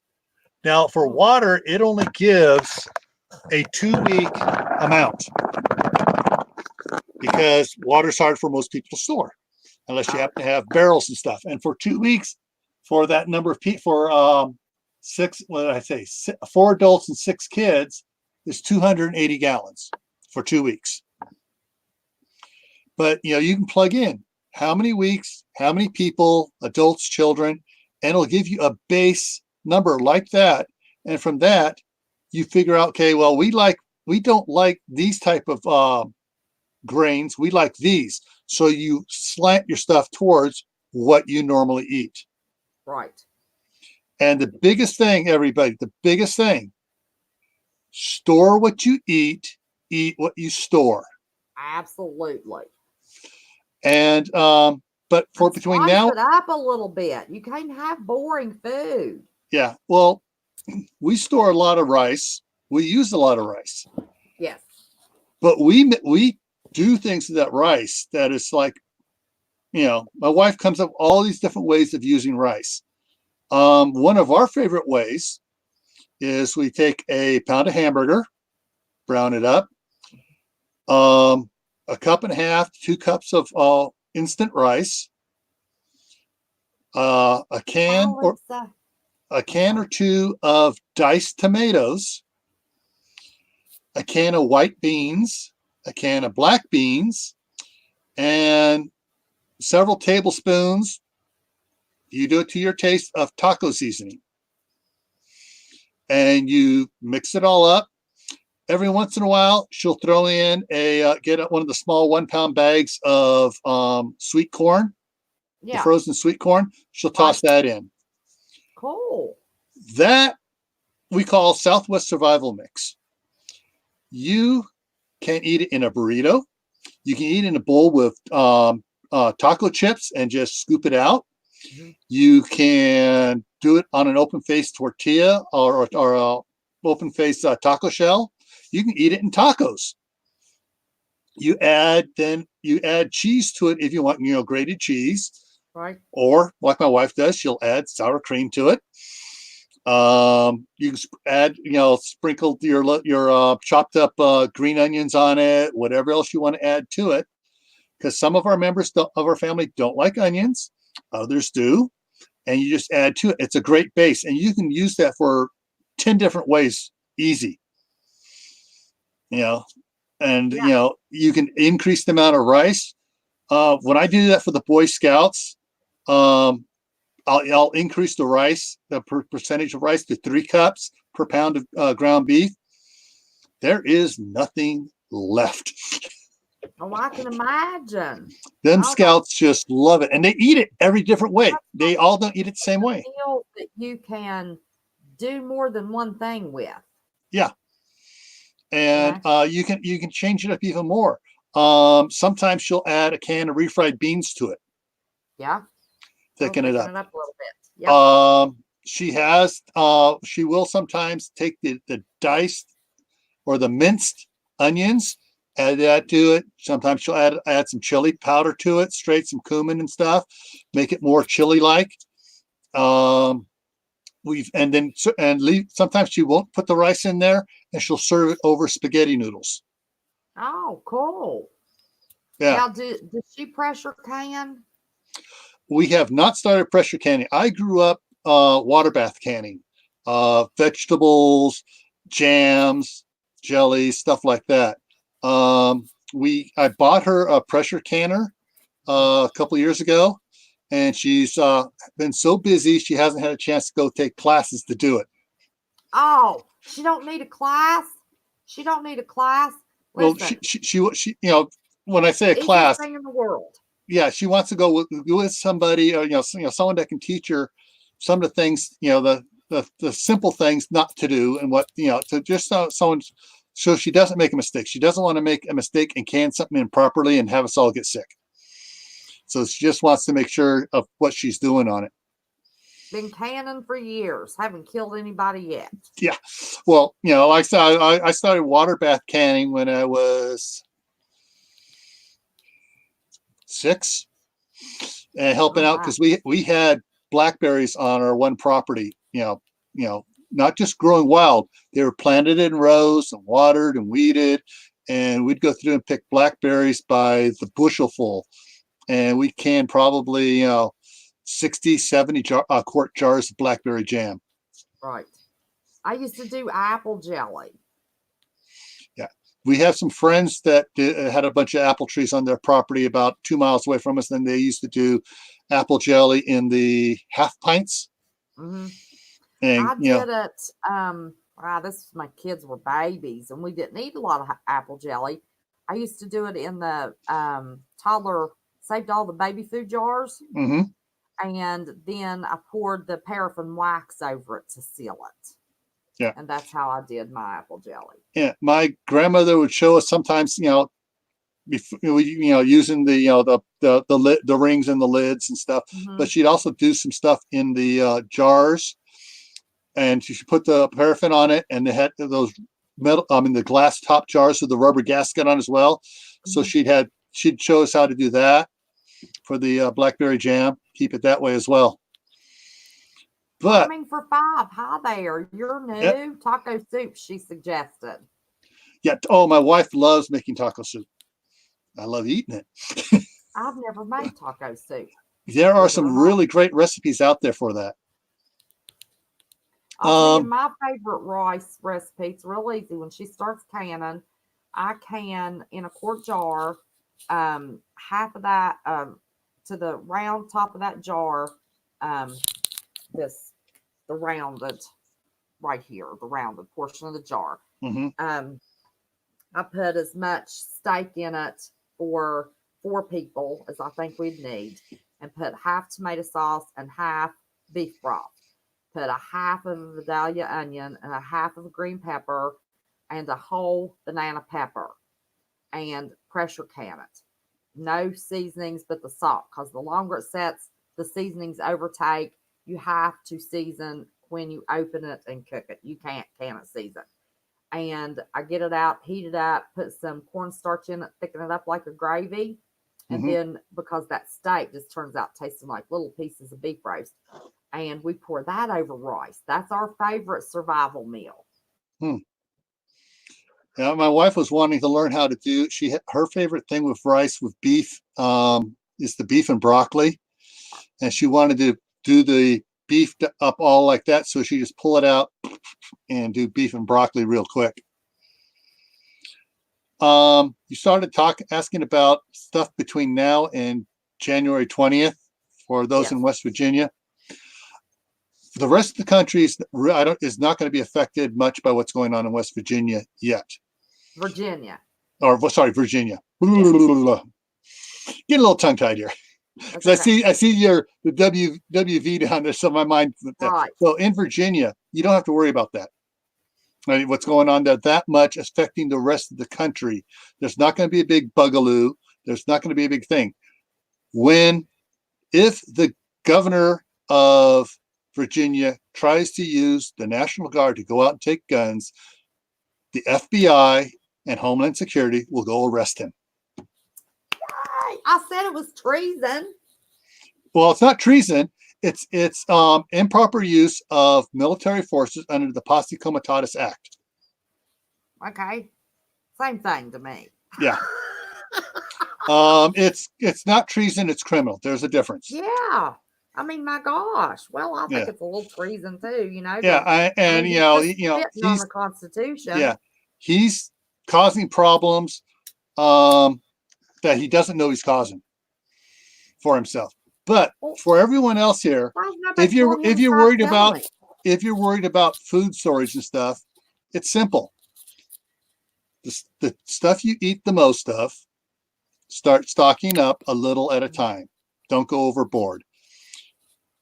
If you're not a couponer, still check the coupons. Look for stuff on sale, because sometimes your local store, whether I'm not sure what, I'm trying to remember what stores are back east there, but like out in California, there's Safeway, Albertsons, Lucky's, Nob Hill, Ralph's, Riley's, We have Walmart Vaughn's, and Kroger's and Food Line. Kroger's. Yeah. Okay. Check their sales, because sometimes their sales will be cheaper than Walmart.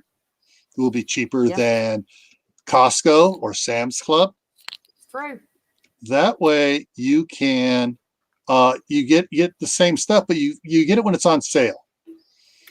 I got into preparedness back in 1971 in Southern California when the 71 Sylmar earthquake happened. Hmm. The When that store big highway collapsed on itself. that was the first time it did it. When it Yes, when, I remember that. actually there were 5 overpasses going like this, and the top one came down, didn't go all the way down, but because it was on a curve, Mhm. and it happened at that time of the morning, a motorcycle highway patrolman had the glare of the sun in his eyes and went off.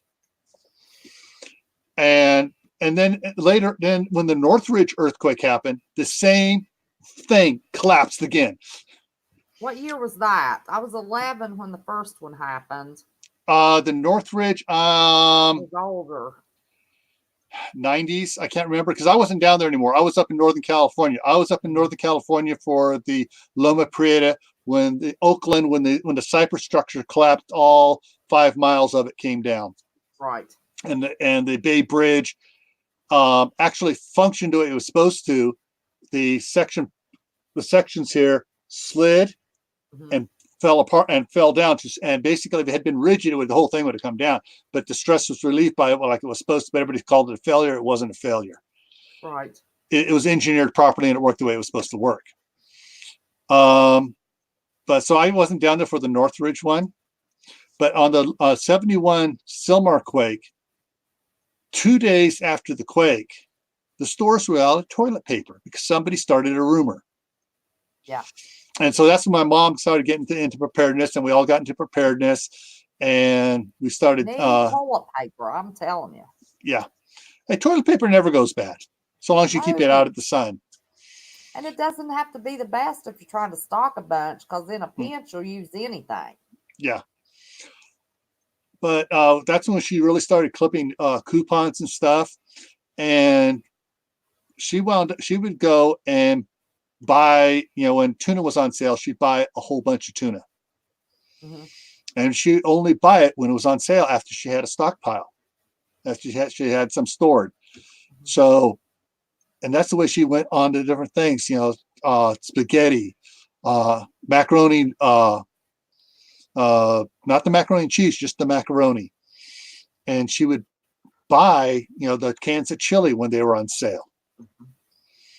And buy extra, and she slowly built up a 3-month supply Then we had a 6-month supply when we moved from Southern California back up to Northern California. But she did get a company, which is, I believe it's still out there. I found their website. It's not popular like Mountain House or Thrive or any of the others that have gone, called Sam Andy. We had a year's supply of food of Sam Andy food in 1971. Awesome. It's still good. Really? With the exception of the flour.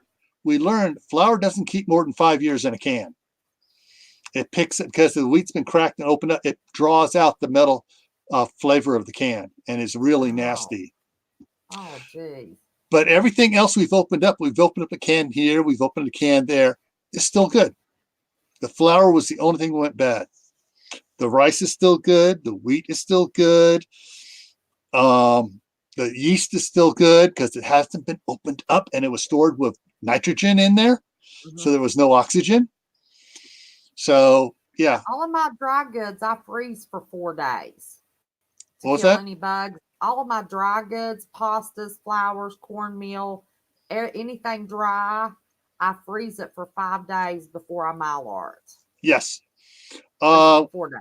When you buy the boxes of grape nuts or 40% bran flakes, which they no longer make, or the corn flakes, after one time finding bugs in there, everything went into the chest freezer, and she left it in there for I think like 10 days, and then she took it out, and then we'd put it in 5-gallon buckets, and seal it. There's a lot of things you can do really simple to build up your food storage. If you're worried about water situation, Walmart, I hate to say it, Walmart has these 7-gallon and 6-gallon blue colored water tubs. I mean, one that looks like a jerry can, it's 6 gallons. There's a square one that is 7 gallons. And when you open it up, you take it out, the lid off of it, it has a spigot inside, the spigot to the outside, and then you set it on the table. Those are relatively cheap. You get those, you store your water, and you just every now and then, once a month or whatever, spend the $5-6, whatever it is for the container, add another 7 gallons to your water storage. Water never goes bad. Now here's the asterisk on the end of that. It can develop bacteria growing in it, which is why you need to add a little bit of unscented bleach to it. After a while, even when you have unscented bleach in it, if you have it in there for 5 years or so, you open it up, you go, something's wrong with this. Well, no, nothing's wrong with it except all the air has risen out of it. And basically what you got to do, you got to re-aerate it. So you just close it back up, shake it for a while, get the air back into it. The taste changes and becomes back to normal. I didn't know that. Yep. Most people don't know that water will go, it's called going flat. Okay. The water goes flat because all the air has come out of it. So you just open it up and let it get some air in and then shake it around? Yeah. Now, if you have like a 55-gallon drum, it'll drop that much to water level because all the air has come out of it and it's still inside the barrel. Right. So you just lay it over on its side and you just roll it back and forth until all the air gets mixed back into it. Or so if air rises to the top. Air will rise to the top out of the water.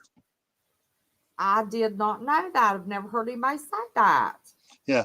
One of the things we did, we bought a little air stone for a aquarium and got 6 feet of the little tubing and a little air pump.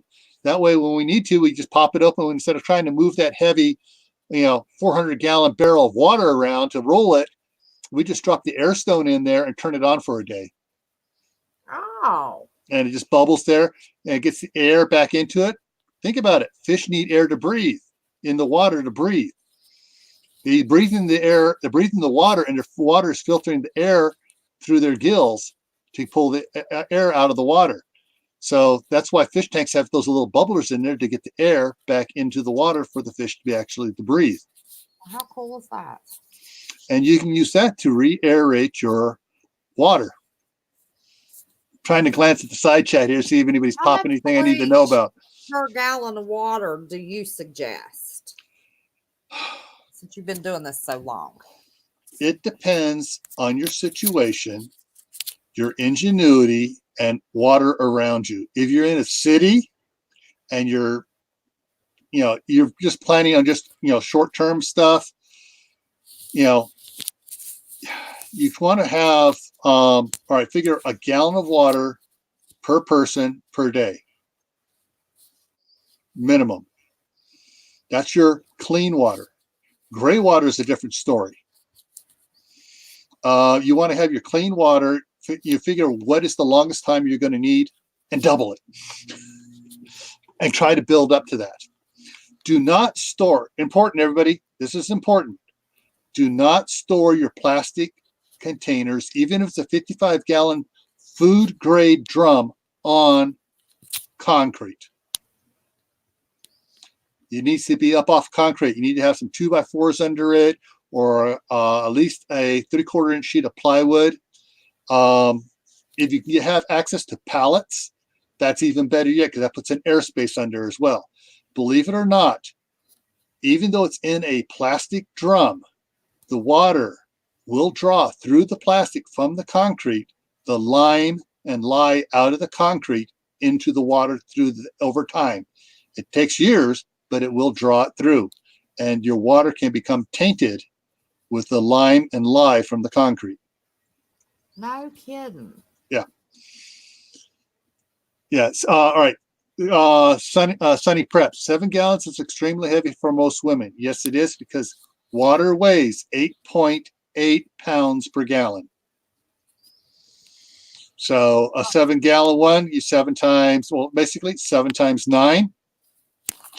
Yeah, that's like your 5-gallon jug of water weighs almost 50 pounds.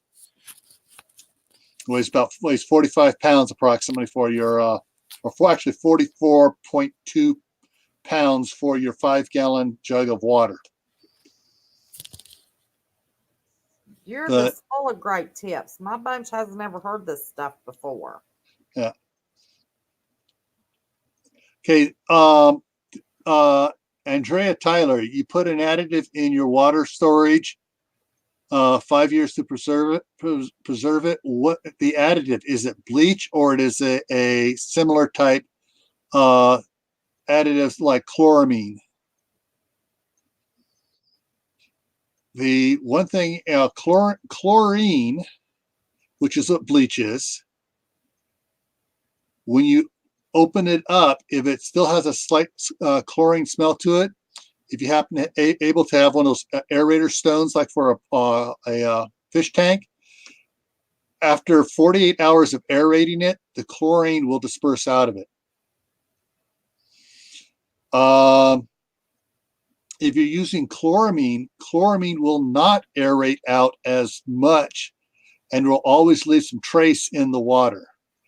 When I had a koi pond, I used to have to add a chemical called dechlor to it, and it would remove the chlorine and chloramine from the water. And actually, my koi pond with my fish in it, the water was cleaner and safer to drink than the water from the tap, because of the filtration system I had on it. I was using a mixture of lava rock, the bacterial enzymes to clean it, and I had watercress in my filters, which was 2 foot wide and 16 foot long. I had watercress growing on it, and that removed all of the nitrates and everything from the fish poop from it, and the water coming back into the pond was cleaner than the water from the tap. and I had the little test kit. So I've been, test at koi, when koi fish cost $300 each, you make sure the water is really good for the koi. Right. Yeah. Ryder Dust wants to know, where do you get chloramine? The where you can buy chloramine, you can check at Pool Supplies for the chlorine and chloramine stuff, and you can get dechlor at any pet store that has fish to the dechlor. Generally, I just use unscented bleach. Follow the standard, so many tablespoons or so many teaspoons per gallon or drops per gallon. So it's like 3 tablespoons for a 55-gallon drum. My water has been stored for like 10 years. We're not touching it. Well, of course, when my wife retires and comes up here to Idaho, yeah, we'll have to drain those barrels down there and redo it up here. But yeah, that's life when you move. See, I didn't know that. My mother had 150 gallons of water stored, and I thought it was bad. Yeah, no, it doesn't go bad. Had it for 13 years, and I dumped out 150-gallon jugs of water. Yeah. When I emptied her out. Yeah. Now, on the side chat, Andrea Taylor said Amazon, you can get chloramine on Amazon. You can just about get anything on Amazon, just about. Yeah. When you're storing stuff in gallon jugs, do not use milk, the plastic milk jugs for your drinking water. You can use it for your gray water, which would be for flushing your toilet, doing laundry, stuff like that. Problem is, those jugs break down, especially if they get exposed to sunlight. Now, your heavier plastic bottles, like your grape juice or your prune juice bottles and stuff, they last a lot longer because they're heavier duty plastic, but you don't store drinking water in them, even though they had grape juice in it, they had stuff you drank in it from them, because the juice still has worked its way into the plastic, and you will get a bacteria growth from the stuff from that. It's just not safe. It's you just save those and use those for, flushing the toilet water, doing laundry water, stuff like that. Yeah, so water, anything you stew in a non-food grade container, you don't want to use for drinking. You only want to use drinking for food grade, which is your blue containers. If you can see through the container, you don't want to use it for storing your drinking water in. I did not know that either. Even if it's kept in a dark, cool. Yeah, if it's a clear, the clear containers aren't, quote, long-term food grade storage. Okay. All right. Even you buy a case of water. You will notice after a while the bottles aren't no longer firm; they're soft. The water is actually evaporating through those water bottles because they are not thick enough to contain the water. The vapors will go through. All right. Glass. Our glasses, they're not solid. They are in a liquid state. They are a slow moving liquid state, and it may take centuries for them to deform, but the glass is a slow moving liquid state. Same thing with the plastic. It was processed from oil, a liquid. The clear plastic bottles your water comes in, after like 5 years, the water, a certain amount of water will evaporate through the bottles, believe it or not, and the bottles will become soft. They're no longer firm because there's not as much material. They'll start deforming, basically. So you don't want to store your water in clear containers. The amazing drop. Yeah. The juice container, once it is opened and you put any other liquid into it, you can rinse it out as much as you want. You put bleach in it. There is still stuff into the plastic that is going to come out and bite you later on. So yeah, that's not good for drinking at all. Toilet water is what that's good and used for. The gallon jugs of plastic spring water, they'll store for about 2 years, and that's it. You want to rotate them. Yeah, because they will. The same thing. It's clear plastic. That's the problem with it. Those big containers of vinegar from Costco. Yes, exactly. Ryder Dust. Yeah, save those. Your gallon jugs of vinegar. Those are great for gray water. And side story on those 1 gallon jugs of vinegar. My wife had one and got pushed to the back of the shelf, and she found it 6 years later. Half the vinegar was gone. Oh my gosh. Let me ask you a question. If we were to be in a power grid situation, even though we're pouring gallons of water into the toilet system, wouldn't it eventually back up? Okay. Okay. The sewer system depends on elevation. Most sewer lines are laid with a 2% minimal fall.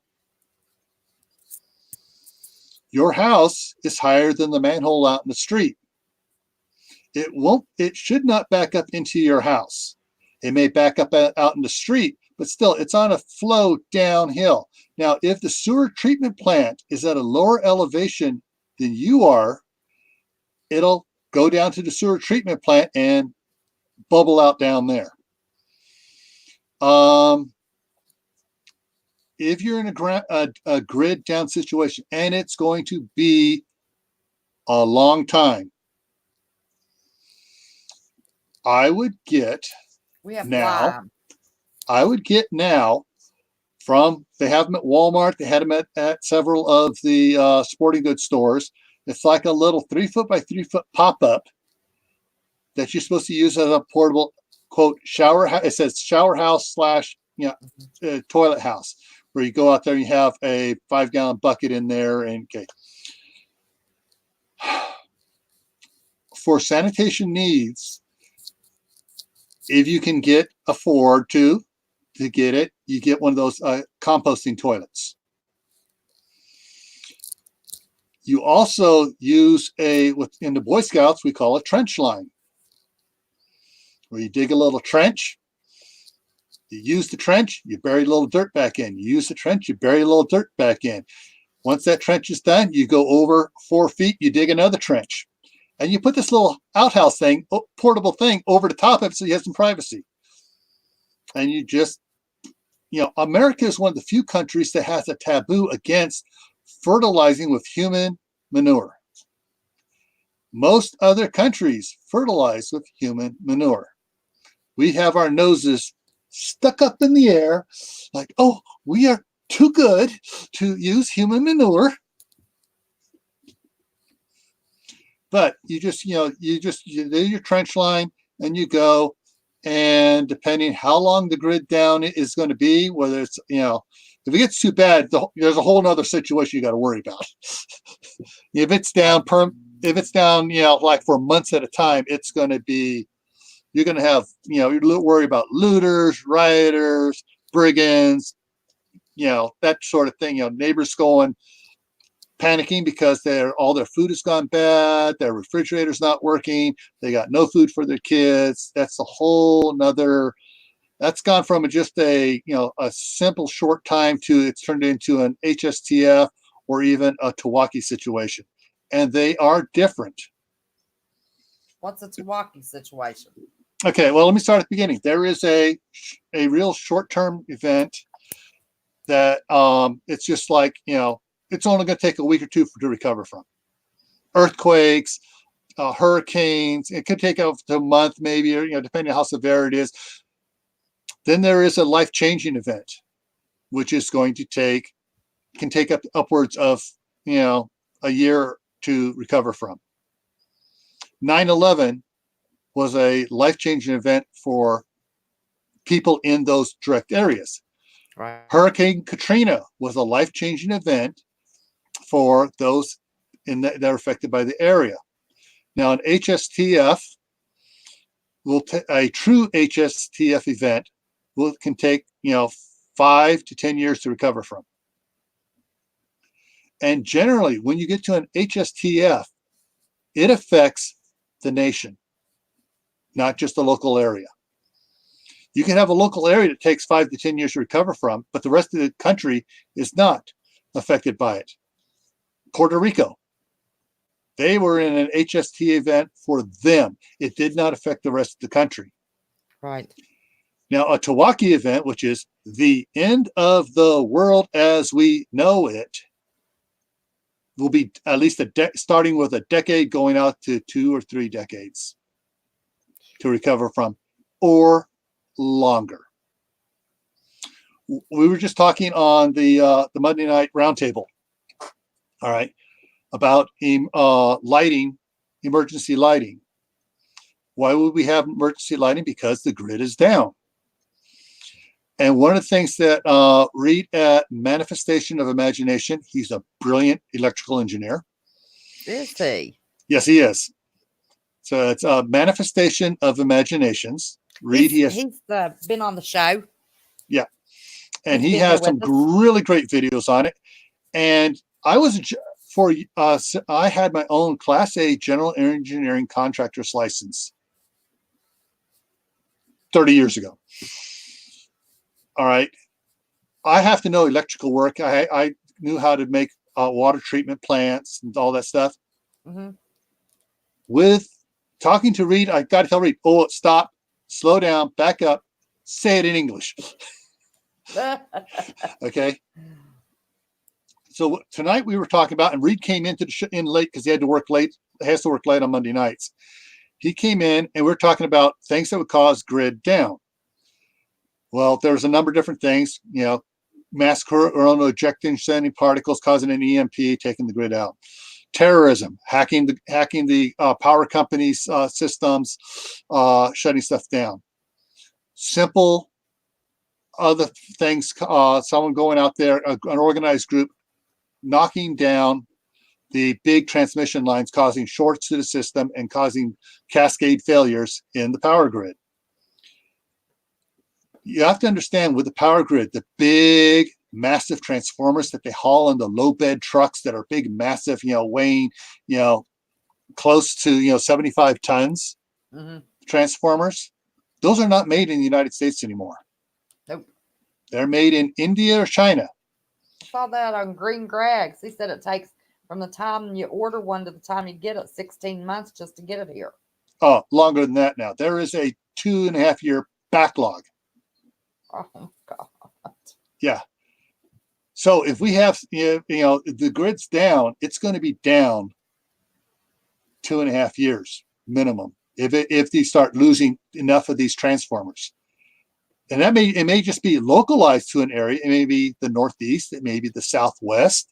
It may be, it may be the, central United States. But if they lose their big transformers, it's going to be, years before they get those and they lose enough of them. It's going to be years before they get that part of the grid back up. Did one of Unfortunately, the countries say that they had 6 targeted? 6 of the 9 major targeted for what? to take out our grid. Oh, you mean other countries saying that? Yes. That was said in a meeting I saw a clip of. Yeah, there's always some other foreign countries that are, how can we hurt the United States? They're planning stuff. There has been,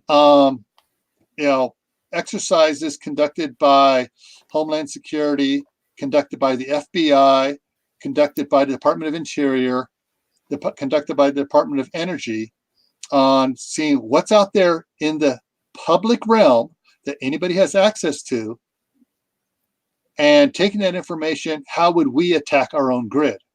And they try to figure out so they can correct and errors, plug as many leaks as they can, plug the holes, security holes.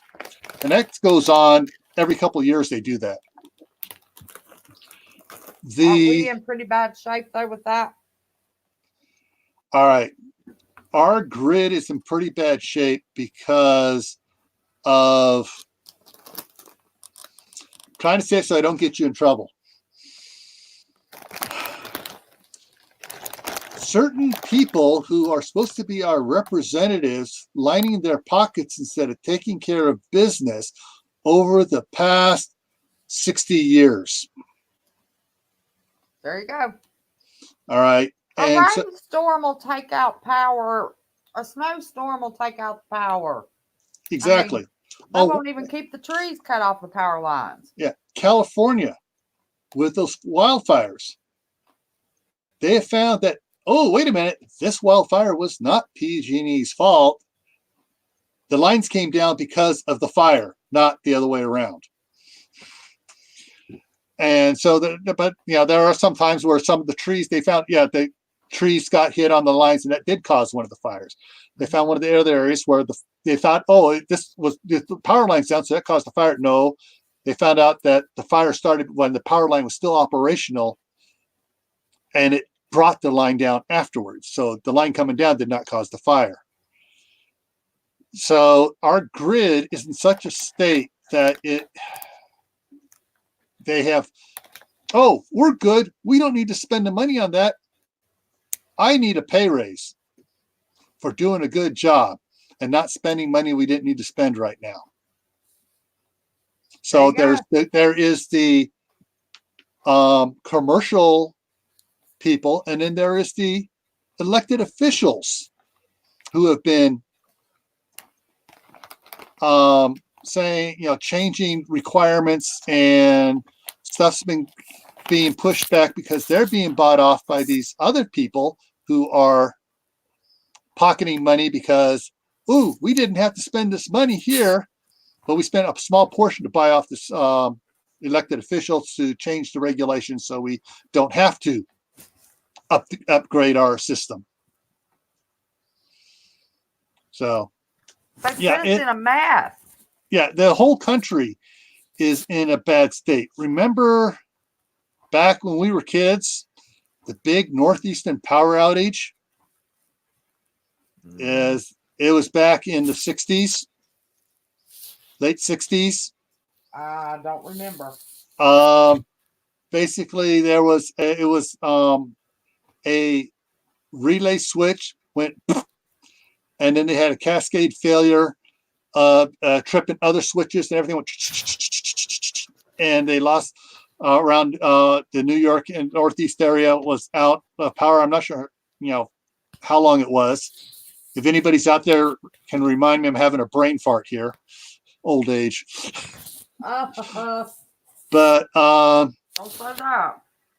yeah, so I mean, the power was out for like a day or two or something like that before they were able to get everything fixed back up. Well, oh, we fixed it. Okay, we're going to go through and we're going to change out these breakers and relays and stuff. Not all the relays, not all the breakers got changed out even from back then. So yeah, you look at how an area can be affected by cascading power, because basically your power plants are producing power. And if all of a sudden something happens and the power they're trying to push out is nowhere to go, it pushes back. And that's part of what happened with the Northeastern power outage.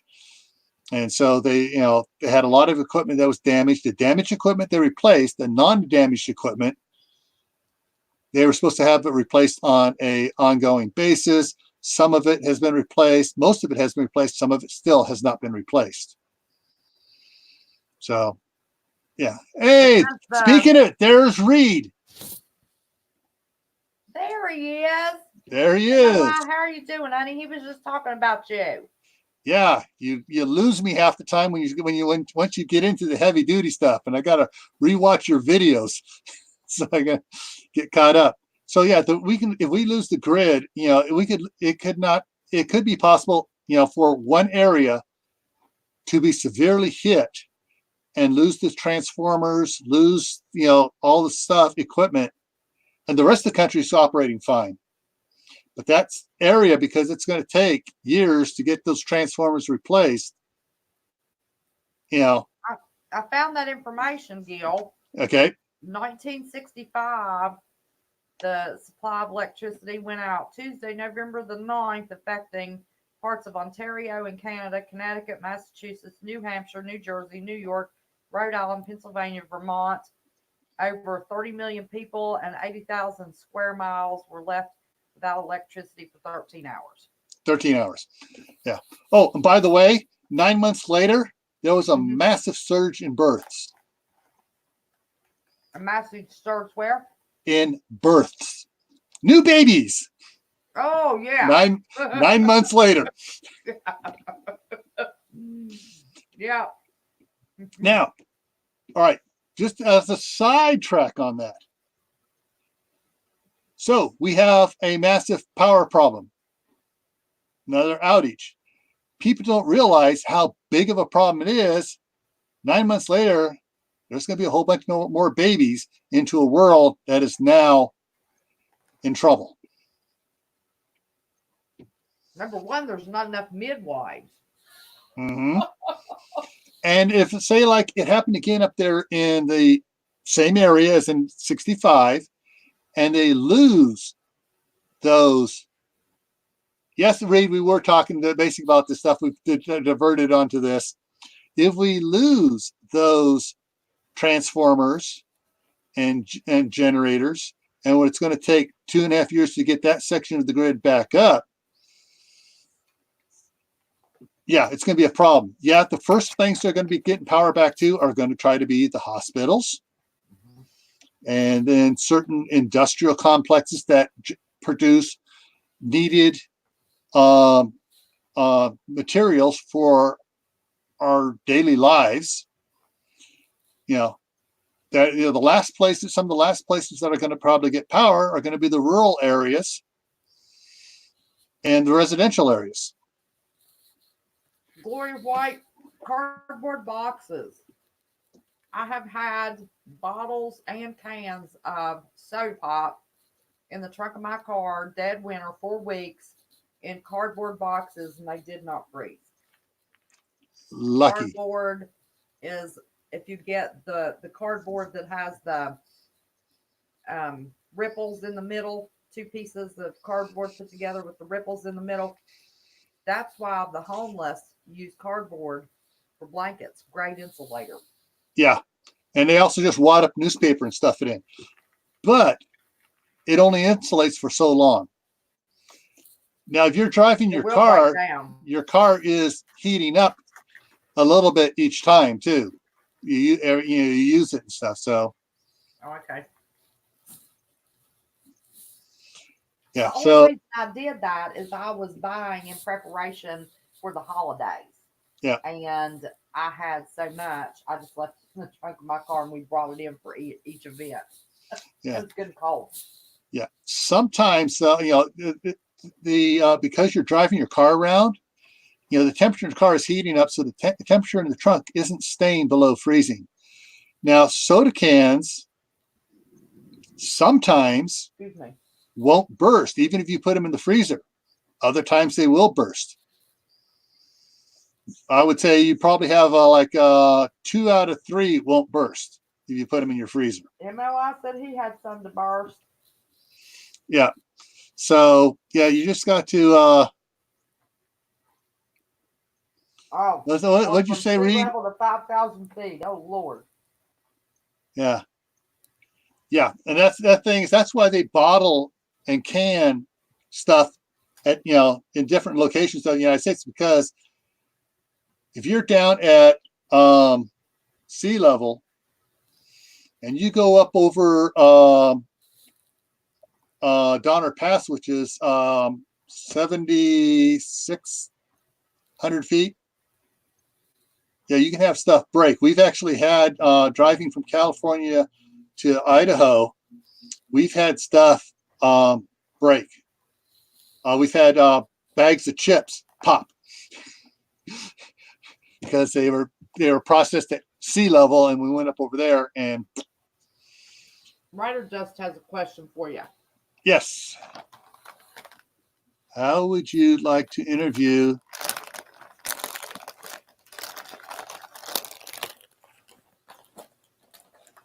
That would be more of something for Reed to do, because Reed would probably be a better one to. Yes, Reed's responding back there. He'd love to chat with. Reed has the brains on electricity.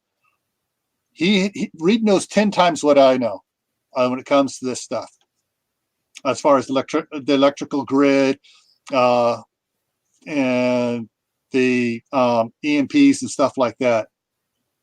I'm seeing some. Let me He's ask you a even more question, negative than me on EMP, which is saying something. Oh, mercy. Now, I'm going to give you guys a different website here, our YouTube channel. Let me pop up my other thing here. Okay, Minuteman Prep. Minuteman Prep. He's a friend of mine, Ben Gilmore. He does a lot of stuff with for emergency preparedness. He has he also has a company. Bring that back up again. It's not showing. Portable power, something or other. Let me just pop this here. It should be on this one here. Pause that and go down to it. Yeah, poweredportablesolar.com. And he has some really cool stuff for EMPs. He's got in on the ground floor of this company. They make these bags, sort of like Mylar, only about a lot stronger, and they're EMP proof. So yeah, he's another one knows about it. He actually does on the emergency preparedness fairs. He does the circuits, and he does a presentation on EMPs and the effects and stuff of them. Does he also do solar power? I'm just making sure I have the right. A Titan solar generator. Yeah, he's a distributor for Titan. He was a distributor for the Kodiak, which I got. Actually, I got mine from Ben. And yeah. Okay. But his Minuteman Prep, he does reviews of equipment stuff, and not only stuff he is a representative for, but he goes out and gets other ones and reviews them as well on his own dime. Yep. See, CJ Blaze put his up there. Yeah. Oh, she's already beaten me. I got it on there, CJ, ready to post it. Dag blast, I'm gonna post it anyway. Yeah. Hey, Terry. I'm All right. telling you what's true. Terry Christ wants to know what part of Idaho I moved to. Southeast Idaho. I'm somewhere around between Pocatello and Idaho Falls, somewhere out in that area there. Well, tell me what your opinion on Yellowstone is, Gil.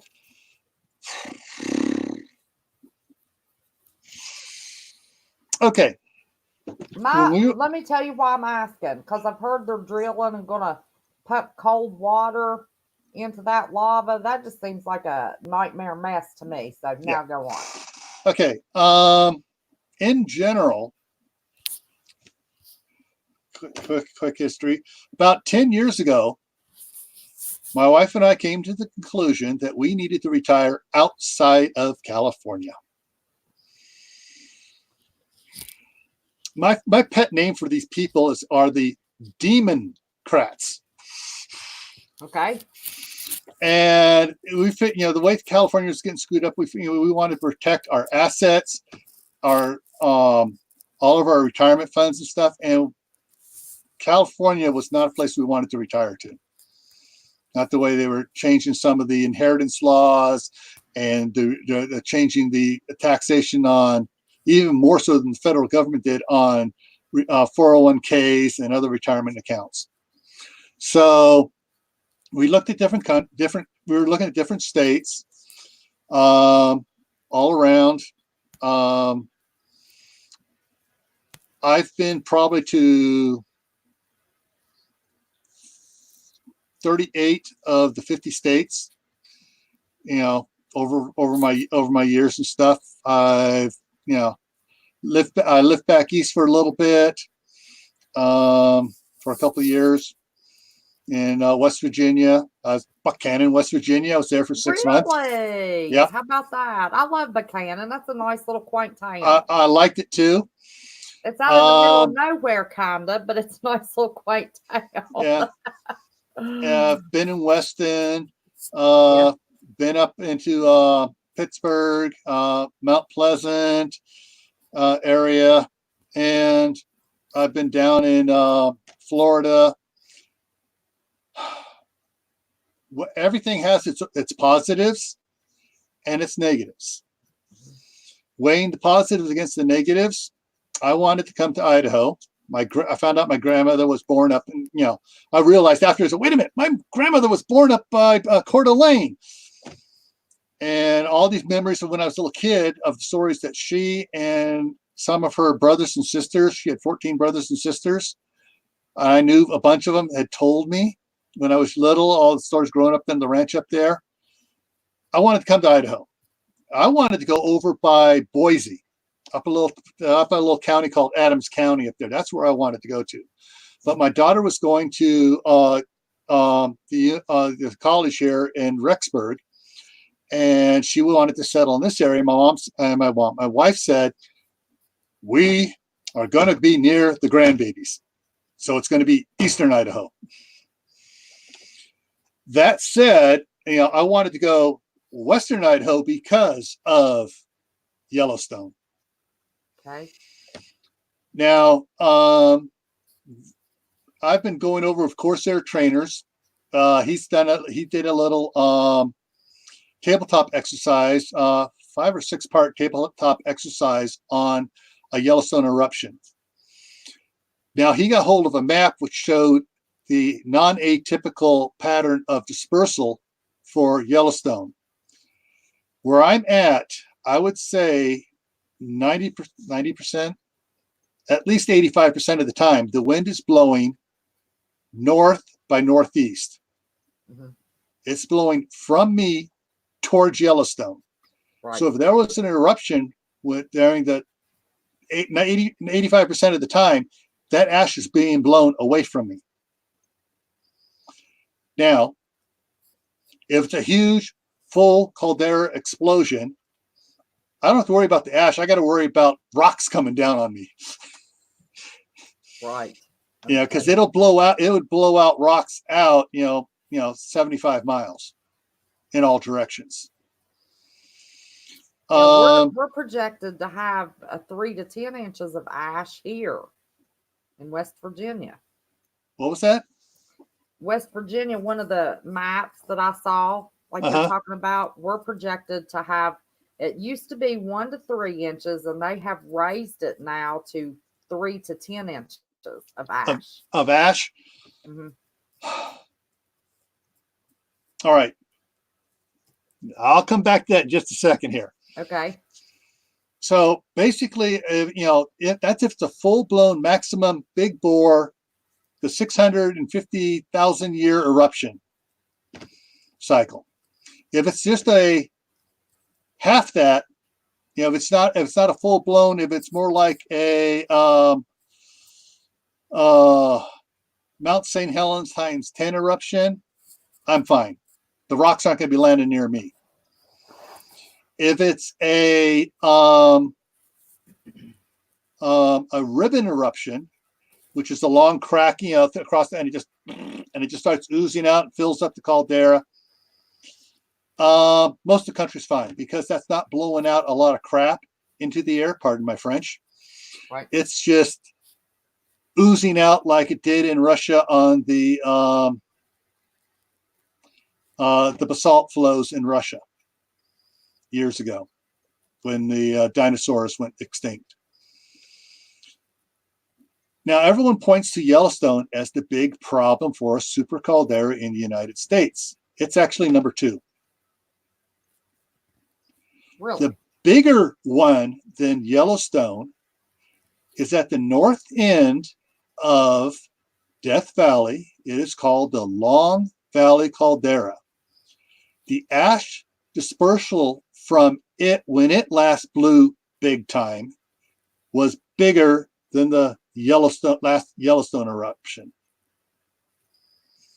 And there are maps that show the dispersal, and it shows the pattern for the Yellowstone, and then it shows the pattern for the Long Valley. The Long Valley will affect more of the southern United States all the way over to the Carolinas, and it will go up, spread upwards towards Ohio and then back. So it'll bulge up that way. Whereas Yellowstone will come down and probably hit down around Mississippi River, where it hits the Gulf, and it will go up into New England a little bit and then start curving down. So Maine will be safe from either one of them. So you want to be safe from both of the super volcanoes. Go to Maine. I was going to say that Death Valley one sounds like it's going to get me bigger than That's if they go full blown. There's no guarantee that the next eruption is going to be full blown. Like Reed says, there are actually quite a few super volcanoes throughout the world. Krakatoa was a super volcano.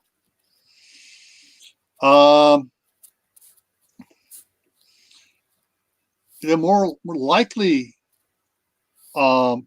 event is that it's going to be a champagne cork popping. Boom, and just cover a smaller area. And actually, the Long Valley Fault has had several eruptions in the last couple hundred years, small ones. So it's relieving pressure.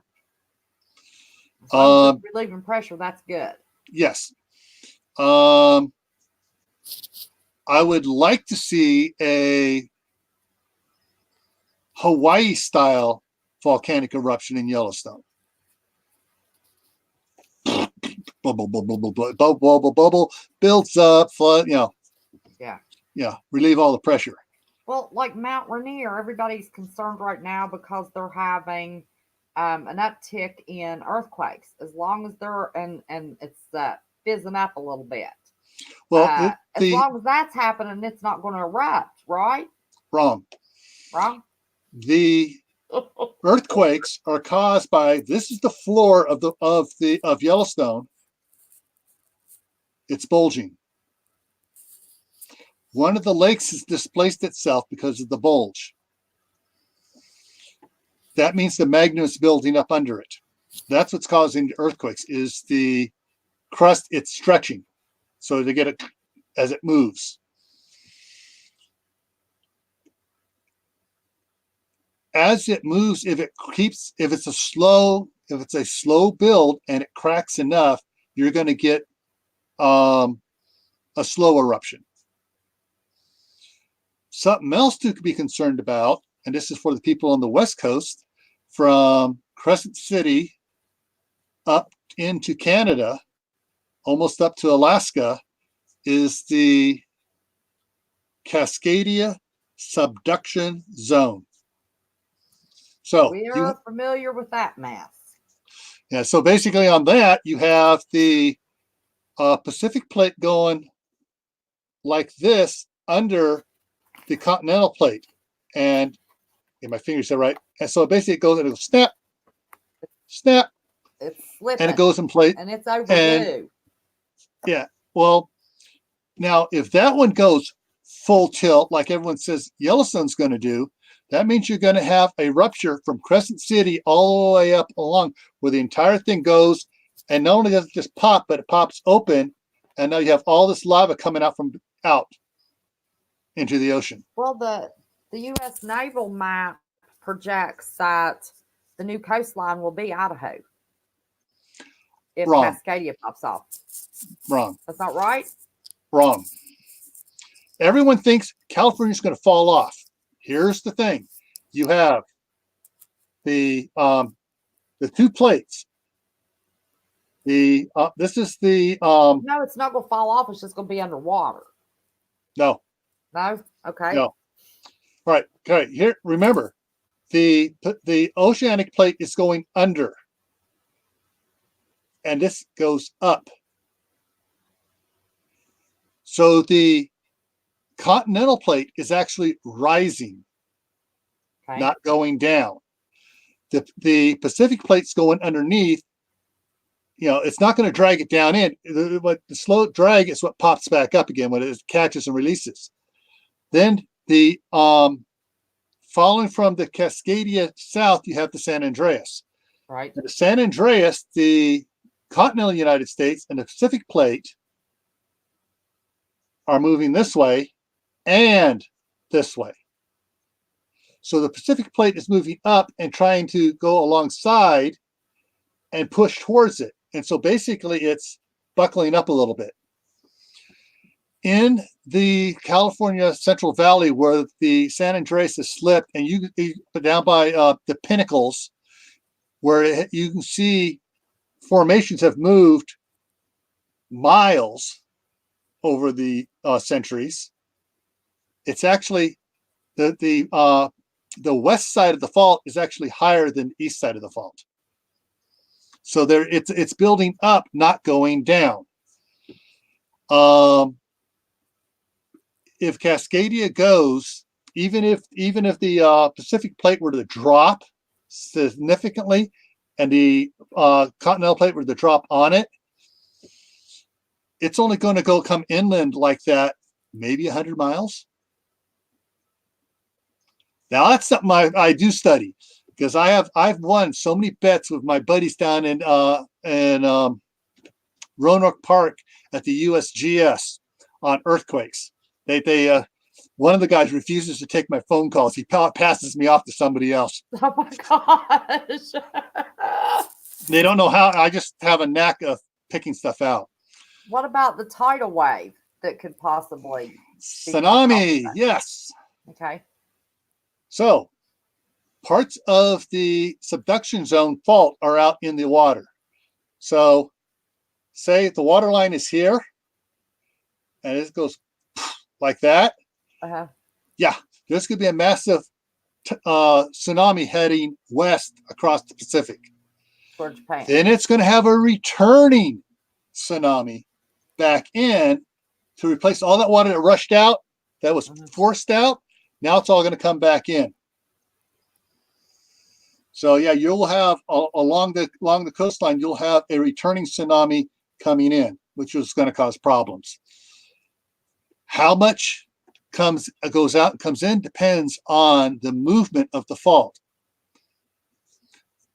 Now, something else that scares me, and it should be scaring. New Madrid. Yeah, New Madrid. Now, most people don't realize that the Mississippi moved. I'm trying to remember which state it is.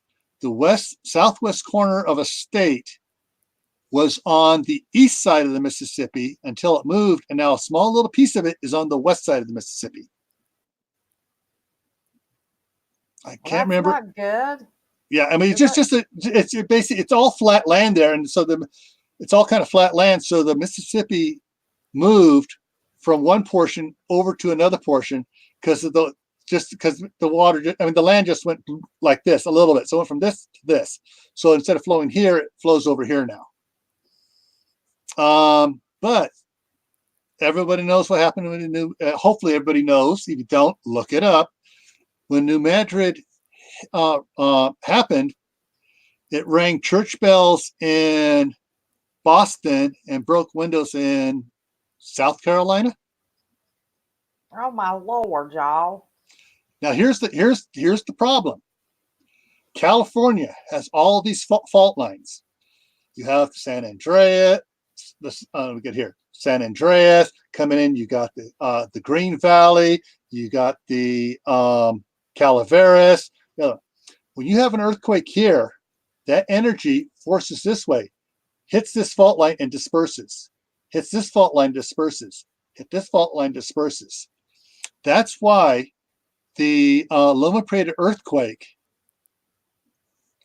did not affect Sacramento as bad as it would have if it had been one solid plate like it is on the East Coast. That's why, because you don't have a bunch of fault lines between New Madrid and Boston and South Carolina. You don't have a bunch of fault lines in there. So the whole plate moved instead of going like a dominoes trying to hit each other and slowly losing energy. So I'm like 365 miles from the ocean and 3,200 feet above sea level. Mm-hmm. So, I mean, for you in West Virginia there, if New Madrid goes and say it's an 8.6 at New Madrid, you're going to probably feel a 5.8 there in West Virginia. Or that's not good. Or higher. Yeah. Oh, God. With all those coal mine tunnels underneath my state. Mm-hmm. Yeah. I mean, we'll just kind of like collapse. It depends. If the whole plate shifts, the coal mines in the middle here are going to shift too. And it depends on duration, fluctuation, and intensity of the earthquake. If it's a popper, not so bad. But if it's one where you have your intensity is such and it's deep enough, and then the fluctuation, you get the oscillate. Like a rolling. Mm-hmm. Okay. Yeah. So then you have it rolling like this, and then will affect and cause problems with the coal mines and stuff. But yeah, it's New Madrid, well, New Madrid has some possibilities which most people don't want to talk about. I'd love to talk about it because nobody will talk about it. The one possibility that nobody likes to talk about, including my friends at USGS, but they were the ones that told me about it to begin with, and then they said for me to forget about it. I go, no, you told me. Sorry, the cat's out of the bag. I call them USBS, so lay it on us, Gil. All right. The last time it went, it kind of bulged, and that bulge caused the Mississippi to change its course in several locations. What would cause it to bulge? If there's magma under it? If the whole eastern plate of the continental United States were to shift in a certain way, think of a zit. Yeah. Even though it's a flat zit now, you see just a little reddish, whitish spot there, and it's not bulge, but it can still. Right. So there is the possibility of, depending on the severity and the pressures and everything else, there possibly being a birth of a small volcano. On top of coming up through the New Madrid ripping. Yeah. That's a possibility. Now, what would happen if that happened? It depends. Like everything depends on pressures and stuff. One of the things that Uncle Al at Die Bullfrog 79 has been alluding to, and it's out there, you can go look for it, talks about the different asteroids, the near Earth object asteroids, meteors, or whatever, of significant size. There's supposed to be one later this month that is supposed to pass between the Earth and the Moon. Right. Now, it's not that big of one. But that's supposed to affect all of our fault lines and volcanoes and all that mess. It's not that big of one. Now, if you get something like Enos, the largest asteroid in the asteroid belt, were to pass between the Earth and the Moon, that would have an effect on tides and the magna flow. Now, if you were to get a small planetoid coming in from the Kuiper belt, half the size of the Moon, and passing between the Moon and the Earth, it would depend on the speed of which it passes, the attitude from the equator, northern or southern hemisphere is it passing, and the rotation of the Earth, whether if it were to pass, say, following the Middle East around,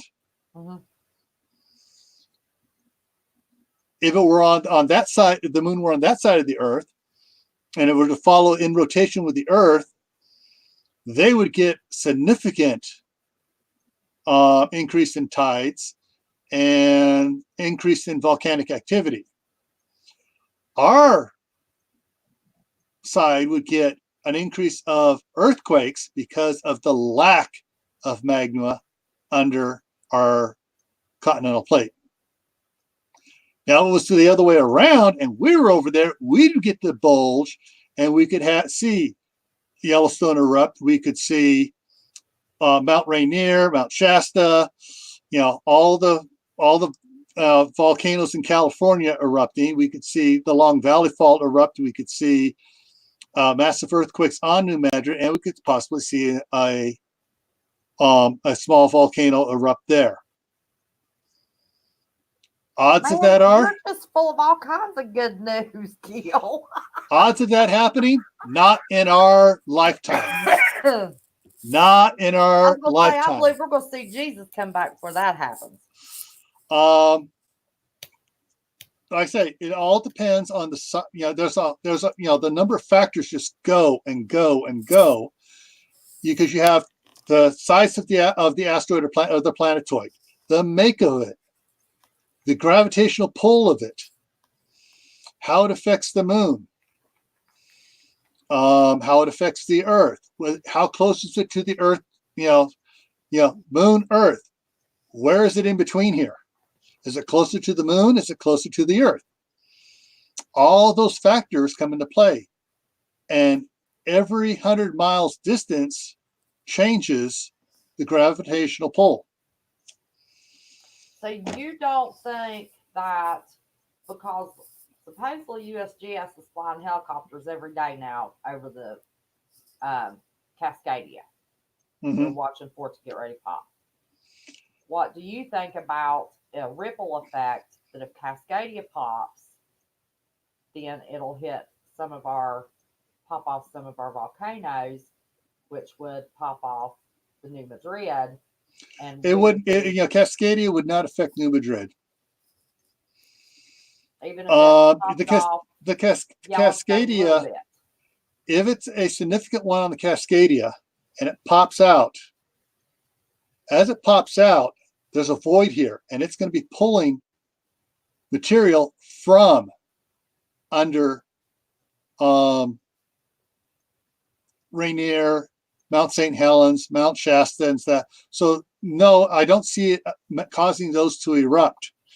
And almost said his name. My buddy down at USGS, the one that doesn't want to return my calls anymore, doesn't sound like he's a buddy anymore, Gil. No, it's because he owes me 3 steak dinners, and he's afraid I'm going to collect on a fourth, make him pay up for a fourth one. Gotcha. It's according to him, if anything, there will be a slight of those mountain ranges if it occurs near them and along that section of it for enough of it. But just like the tidal wave, there's going to be a rebounding effect because the magma is liquid and it moves back and forth. So it may drop a little bit, but then it's going to come up a little bit, but he doesn't see it as enough to cause an eruption.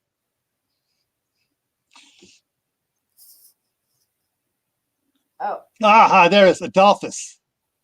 what does your friend The down the there one think the of the, Dutch the, sense? the Adolphus is supposed to pass between Earth and the moon later this year. Now, the next time it cycles around, it may be closer, or it may be farther away. Not sure yet. Now, what's my friend say? What now? About Dutch sense and his projections of earthquakes. Who? I'm sorry. The name's not ringing a bell here. Okay, we won't talk about it. Okay. Yeah. The I know they're in a constant battle. Is the only reason I asked. I don't get in it one way or another. yeah. Predicting earthquakes is a hit and miss because of all the different calculations, this affecting that, this affecting, it's like a spider web. Something jiggles here, it can relieve stress over here, or it can build up stress over here. The 3 steak dinners I have coming from my buddy at USGS have to do with, I'm going to mispronounce the name of the island, Vanuatu. Got it right, Vanuatu, down there by New Zealand, in the Papua New Guinea region. Whenever they have, active at Papua New Guinea. Huh? It's been fairly active around Papua New it's Guinea. always active, but whenever it has a earthquake over 7.0, which happens 2 or 3 times a year, within 3 weeks across the Pacific Plate in Northern California on the Calaveras Fault Line, there is a 3.0 or greater earthquake, which in California is nothing really. Right. 3.0, we go, is that a truck driving down the street? So, yeah. And so 3 times I bet him that there's going to be an earthquake in California on that fault line. And he goes, no, there's not. And then it happens. So it's just, this is one of those things that's of So you predicted it. I didn't actually predicted it. I took the past things which have been going on. One of the things I did at US when I was working for Homeland Security was I was tracking earthquakes. Oh. And I tracked, ever since I went there, I was tracking earthquakes. Actually, I was tracking earthquakes long before then.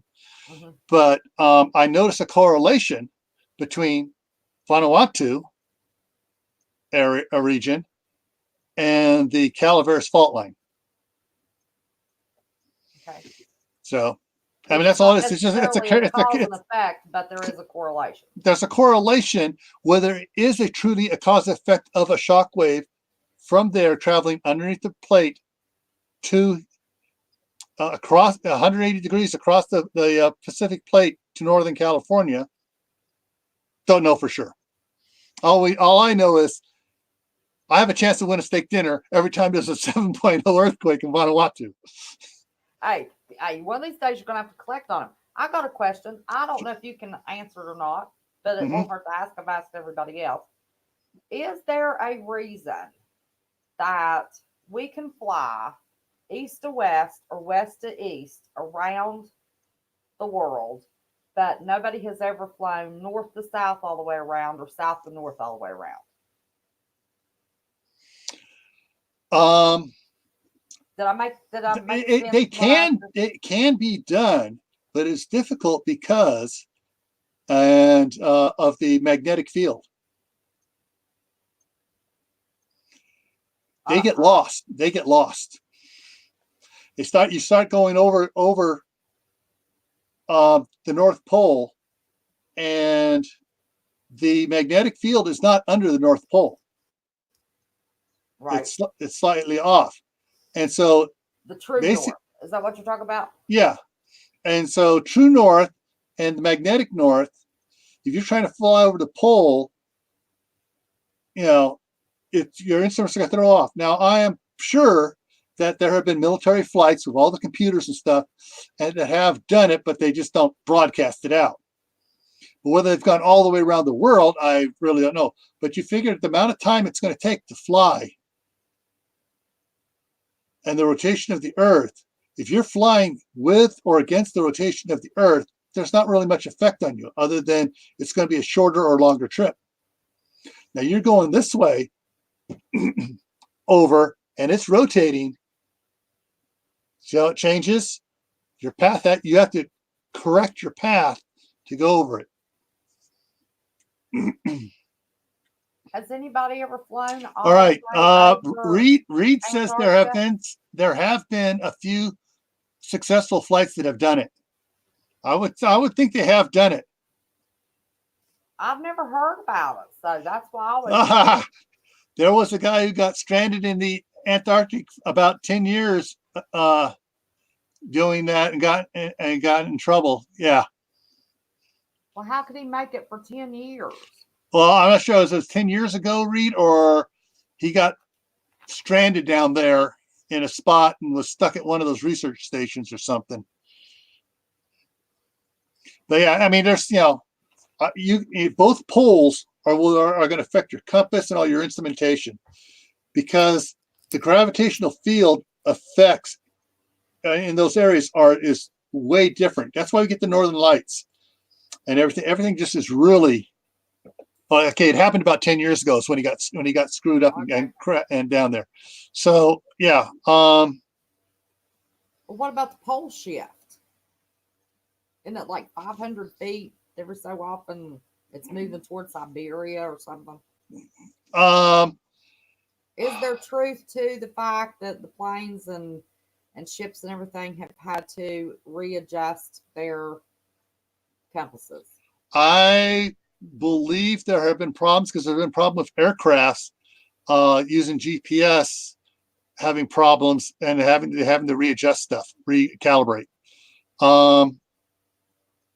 Stringfield Ridge Farm last week was talking on their live about their solar panels and how the sun used to, at this time of year, still used to be able to catch the solar panels, but now because the buildings and stuff are now casting shadows, things that haven't moved are not, so the earth has shifted a little bit. The earth wobbles. Right. It rotates and oscillates. So if it's moving like this over centuries, there's going to be changes inside with the magma, and the magma spinning is what causes our magnetic field. So if the surface shifts, your magnetic field is going to shift in response because it's you've ever taken a soda bottle, it's half full of water, you get it spinning, you try to turn it, you feel the torque on it, it changes. That's just the way it works at a much. I don't remember the exact time frame, if it was 3 or 4 New Year's Eves ago, but it was probably about 3 when I came in from my sister's house. The moon was directly above in a straight line from my house. A couple of weeks ago, I noticed, and the reason I noticed is because it had one of those big halos around it. And I was calling my sister-in-law to tell her to get the kids to go out and see if they could see the halo. Mm-hmm. I came in a couple of weeks ago, and it was midnight.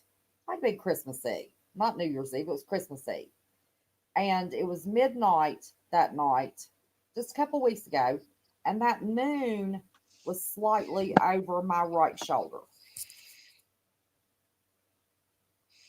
So nearly the same time of the year, exactly the same time at night, and it was that far off. Okay. Yeah. Yeah. I noticed things have been changing. I'm trying to look at it. Okay. This is response to the amazing drop. I have heard about it. I haven't read up on it, I've just heard it in discussions, but so yeah, no, I'm not informed on that yet. But I just that's the theory by David Lapointe. Is that the one you're talking about?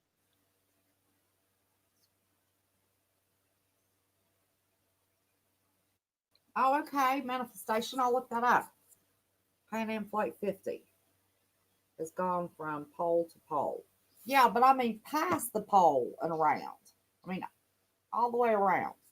Well, if it went up to one pole, it probably went down the other side because they couldn't. Yeah, there's no landing strips for the planes to land at the poles.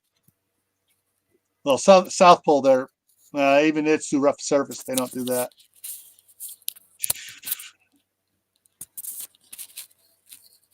Yeah. No, haven't read it up on it, but I got it up here and I got to save it here. So that's going to be one of the things I'll probably be reading up a little bit tomorrow. That sounds, sounds interesting. Information to all information is interesting. Well, Gil, we've been going almost 3 hours. Wow. Would you come back?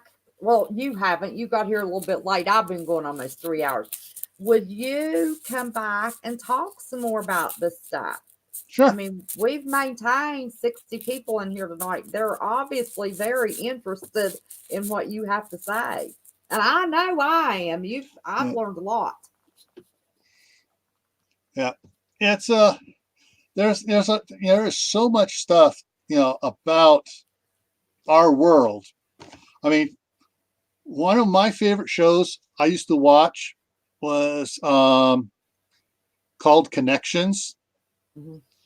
And I'm just having a brain fart. Senior moment here again. Give me a second here. And I will tell you who. He's really famous guy. Okay, that's on this one here. See if I can find it here. He did two TV series. This one's called Connections, and the other one was called The Day the Universe Changed. And see if I got his DVD set saved here on my Amazon one, waiting for the price to drop on him. Okay. James Burke, really, really good guy. The Day the Universe Changed and Connections. And they're five disc sets, so it's really good. And he draws out the connections on how this affected this, and gave us the streetlight, and how this affected this and affected this, which gave us vaccines. And Lord, yes, he's a great history teacher, and they draw all the connections through history, how this affected this, and because this affected this person did this and started looking at this, and then this person took that research and did this with it. Yeah, and so there's a big proponent of the boxes there because the binders and yeah, and so there's all sorts of cool information. I used to watch that all the time. My wife and I used to watch it when we first got married, and we just loved those two shows. But yeah, there's a lot of stuff out there to learn about, and then you realize that our entire world is, like James said, it's a spider web. Everything's connected. Something happens over here, and it affects what happens down here. Mm-hmm. Just especially nowadays with all the technology, the effects are quicker. Every action, there has to be an opposite and equal reaction. Or not even an opposite reaction, but a continuing reaction. Well, like a chemical reaction. You do this here, and this happens, and then this happens, and this happens, and then this happens. Dominoes. Yeah. And so there are some really cool stuff. Thinking about stuff about earthquakes, asteroids, gravitational fluxes, and now we're learning about dark matter. And Will Patriot just popped in. Hey, brother from another mother. I think Will's going to try to be on. Are you going to shoot for this Friday again, Will? Me and Will's been trying to get him on a Friday night for about a month now. He's Yeah. canceled a couple times. I had to cancel a couple times. Yeah. So there is so much things changing in our understanding and our knowledge of not only our Earth, but the universe and how the universe affects our Earth. Right. Well, everybody's scared of the pole shift. They don't know if it's going to be slow, fast, what's going to happen. Is it going to kill us? Are we going to fly off the Earth? You know, Well, all right. That's scary to everybody. From what I've read and my knowledge of magnets and electrical currents and stuff, Mhm. and Reed probably understands this a little bit better. If the pole shift is just flipping from magnetic north, magnetic south switching, it's going to screw up animals like geese and ducks and stuff that migrate. But as far as, you know, humans in general, I don't think it's going to cause a great turmoil on the surface of the Earth. Because if as far as just the magnetic poles shifting, what causes the shift may cause problems. So I'm personally, you know, if a pole shift is going to cause that much major, you know, problems for humanity, I can just keep my regular preparations going on, just prepare and hope it's enough. Because there's really not that much information on how. There's theories, but there's no facts on how it's going to affect us. And everybody, and you get 10 scientists in a room, you're going to have 112 theories, because they're each going to have their own theory. They're going to talk to somebody else, and they're going to create another theory, and they're just going to create theories upon theories, just they talk to each other. Right. So guess. until we have more concrete information on it, it's all speculation. Right. It's all like this. I'm throwing 5 darts at a time at the dartboard. Am I going to hit it? Where they land. Will, that's supposed to be good deal, not goo deal. I don't have my glasses on. I couldn't see what I was typing. So Will's going to come on. We're going to go on after Central Florida Prepper on Friday night, which he usually is done by 10. We've had Typical American on already. We've had Manifestation of Imagination on. I love having guests. I mean, it's great. Yeah.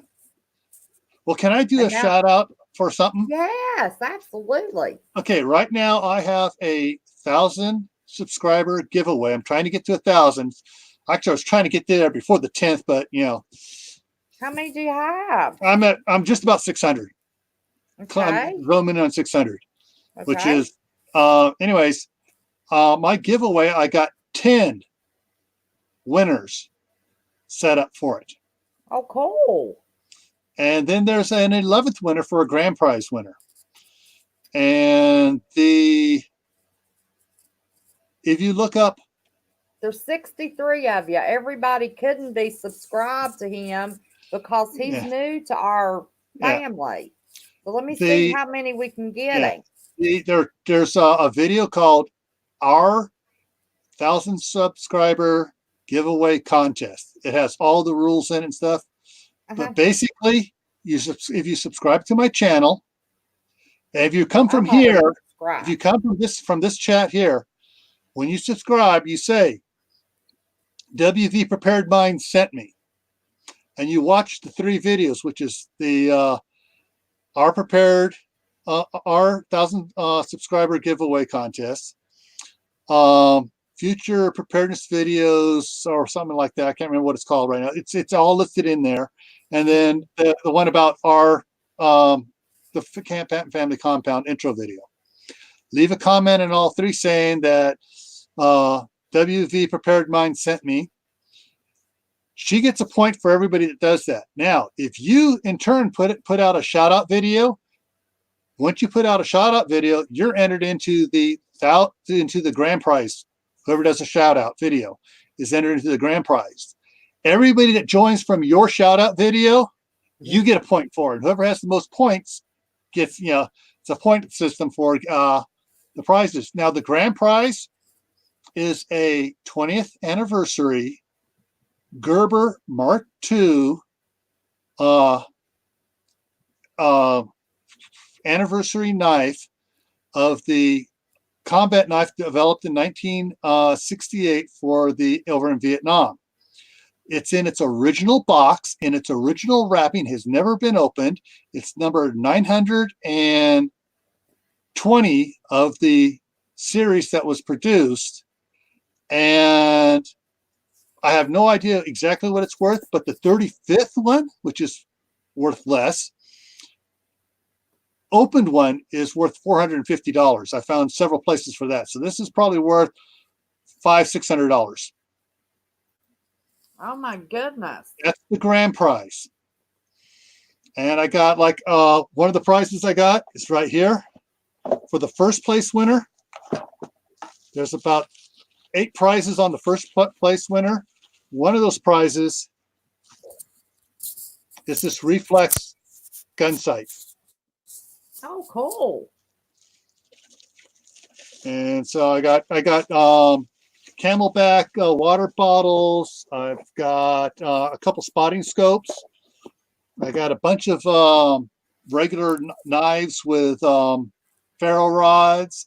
Got several camp stoves and a backpacking camp stoves. Everything's listed in the video. Trinity. So, well, listen, he's at 604. He was at 600 when I looked. I know there's got to be more than that hasn't subscribed. yeah. He has just laid a lot of information on us. I know y'all want him coming back. So if you want him coming, I'm not worried about it as a giveaway. I'm worried about him coming back. So we need to get him a bunch of subscribers and he'll want to come back. Yeah. So all you have to do is click on that link that CJ put.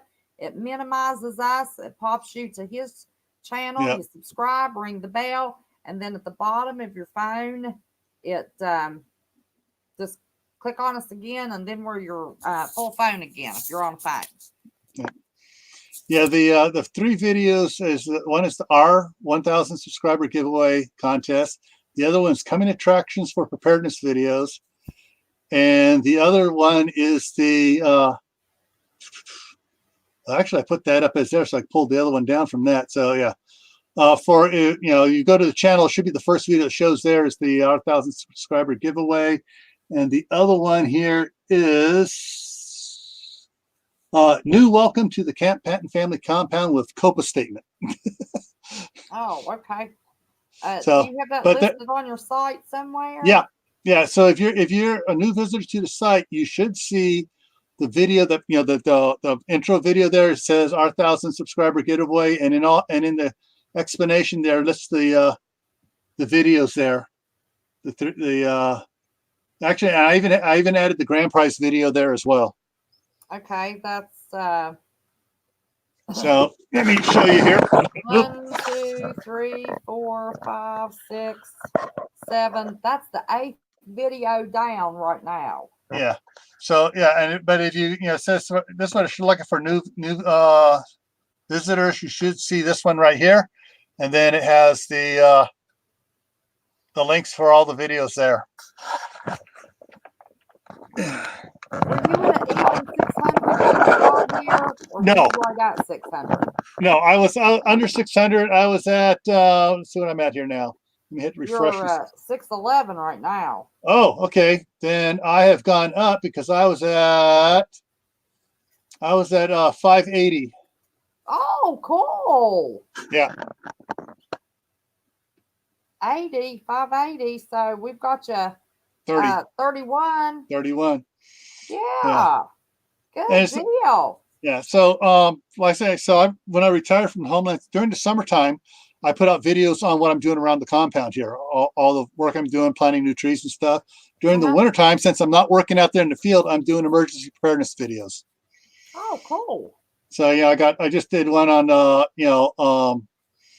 making candles out of Crisco and making different use for your oil lamps, different alternative fuels. I did a emergency, how to make a cheap emergency stove, how to make fire starters. There's a bunch of videos on that. So I'm just trying to get people prepared because I'm selfish. The reason I'm selfish is I want to keep my supplies. So I want everybody else to get prepared and get their own supplies. Now somebody just unsubscribed. Who just unsubscribed? I'm gonna whip somebody. It went from 611 to 610. Now it's always doing that. I'll notice that because some of the You have people to I look at your tube buddy for it to really be accurate. yeah, well, there's some that I've noticed that if some of the ones that came on and subscribed to me, and they'll in the things that say, so hit me back. They want to subscribe. They're not interested in really in my content. They keep dropping off. They come on and they drop off. So Okay. Well, it's back to 611 again. yeah, but yeah, it's like yeah, it's like one of my. I don't know, you saw one of my last videos there, the 6.8 earthquake in the Philippines. So I report on the big earthquakes around the world as well. Well, we always shout out our channels. I always shout out Will. We love Will. Yeah. We've got Will some subscribers. We'll have his link going like crazy Friday, trying to bump him up. And of course, we'll mention you again. But absolutely, we love helping people get over that 1,000 bump. Yeah. Now I got a bit of information for everybody to dispel false rumors. Okay. Contrary to what a certain political party is putting out there in false rumors, the vast majority of Homeland Security agents are firm supporters of the Second Amendment and the Bill of Rights in whole. Most of them that I've met actually go hunting. And they look to the people of the United States as their backup, not their targets. Well, that's good to know. Yeah. I know the Marine Corps feels the same way. Yeah. And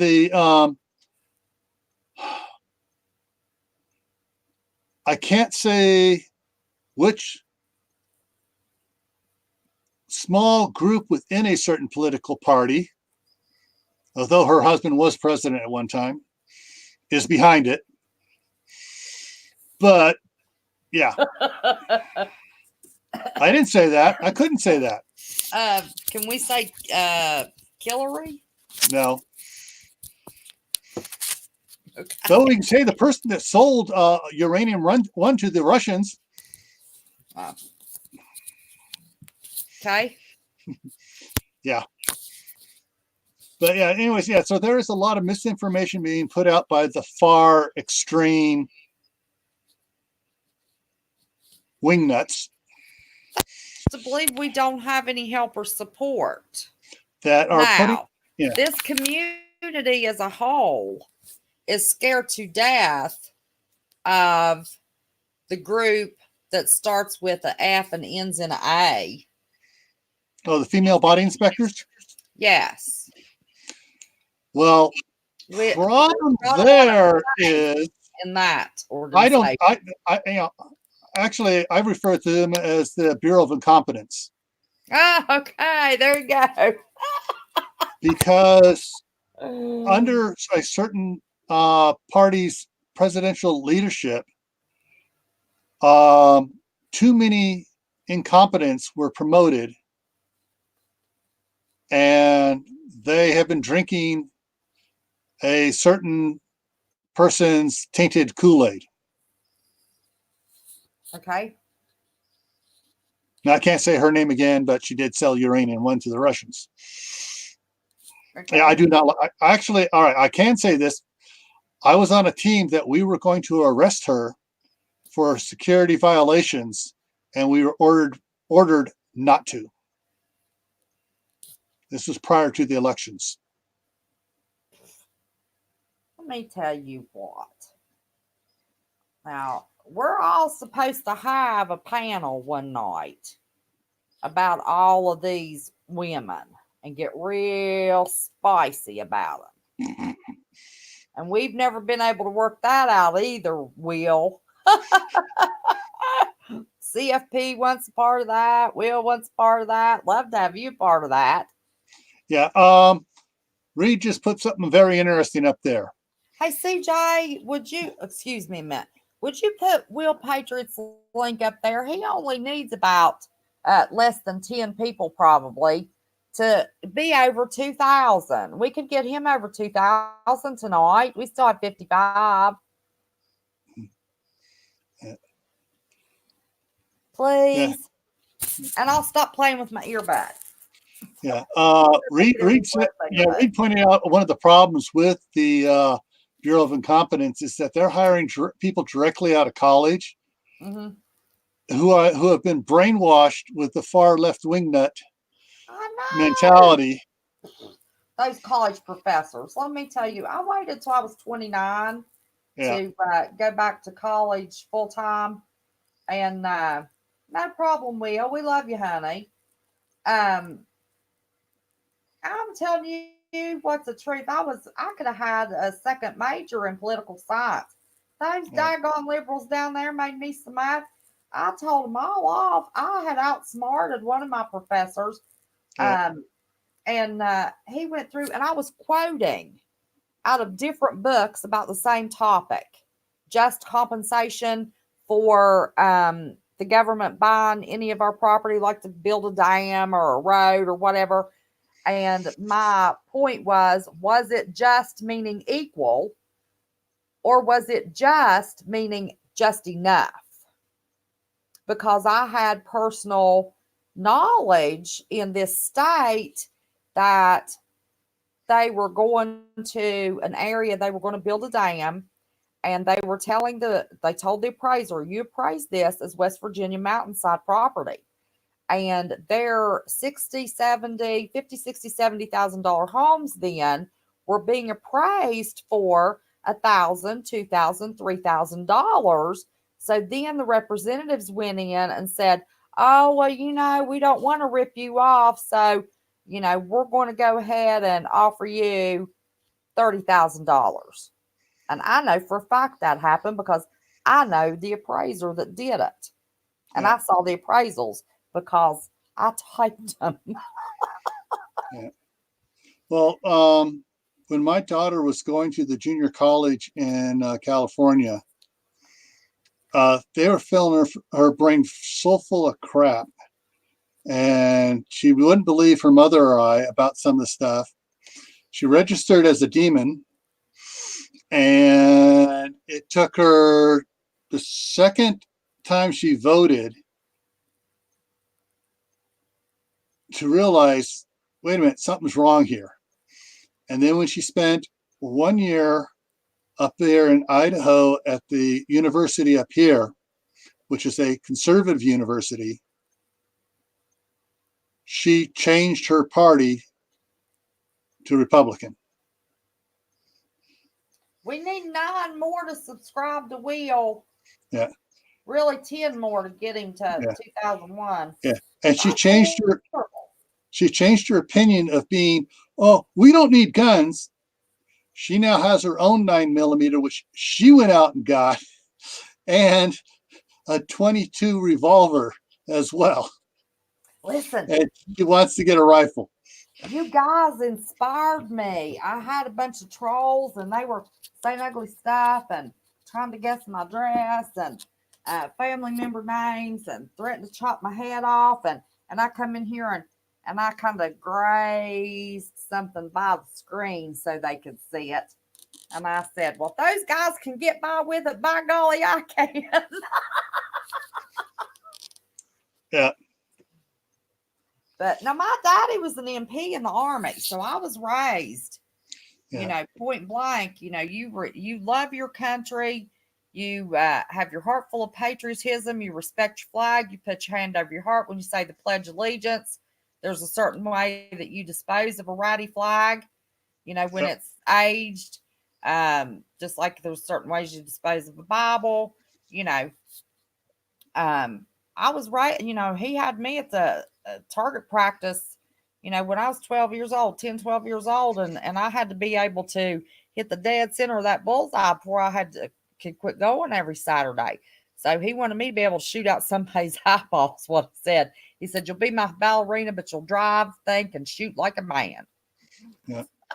My I never got a chance to join the military because my mother came down with lymphoma, and so I was taking care, Oh, helping her go to the doctor and stuff. And this was back in '81, and so for 4 years I was working with her, driving her because after chemo she was not capable to drive for several days, but she overcame it. very So, good. but Right um, on. but I did follow in my family tradition. My dad was a deputy sheriff. My grandfather was a town marshal. My grandmother was a deputy sheriff. My great grandmother was a prison matron, and my great grandfather was a sheriff. And so I went to law and stuff, and but I did marry into the military. Oh, okay, cool. My wife was a staff sergeant in a unit of drill sergeants. Really? Which branch did you say? She 91st Division Army. Army. Okay. Yeah, How and she about she came literally days from being called up for Desert Storm. Oh, mercy. Now, buddy, now I was glued to the TV for that mess. Yeah, Holy smokes. I lived in North Carolina when that was going on. Let me tell you. Oh my gosh, those oil fields burning. And then that daggone next thing, that shock and awe, over there in the I country. Oh, what a blasted mess. That wasn't no shock and awe. Might as well drop some fireworks in 10 places. That made me so mad I couldn't see. I mean, what is so hard to strategically figure out a battle plan? It's almost as yeah. stupid as the British lining up in a field and shooting at each other, marching toward each other. Makes me so mad I can't see straight. So Hey I'll get Reed. spicy on you. Got to be careful, Gil. Hey Reed. My nephew had asthma, but he was able to get into the Navy as a TAR, a temporary active reserve. He was a temporary active reserve for 25 years, full active the entire time. So yeah, there was, you have to go which branch you want to get around the asthma thing. They figure you're out on a ship, you're not going to be around anything that's going to affect your asthma. Hey, Will, let me ask you a question since I love you so much. Isn't that an oxymoron what you just put on there? I used to work for the government too. Y'all can trust me too. That's kind of oxymoron, isn't it? That or whatever you call when two planes are getting ready to hit a near miss, or That's called military intelligence or government and honest trust in the same politician. sentence. Will, I love you. I do. Absolutely, I do. I could not. If I don't pick on you, don't like it. So ask Susie Q. She'll tell you if I ain't picking on you, I don't like you. I couldn't resist, Will, but I love you, honey. Will's down there laughing in his Yeah, comment. he's laughing. Yeah, he's a laughing. Yeah, but in this community, there's not a whole lot of trust. I see people saying they're stopping, Will, but I don't see your number going up. You're gonna have to check your whatever that thing's called, your YouTube studio, because sometimes it don't always match. Because he's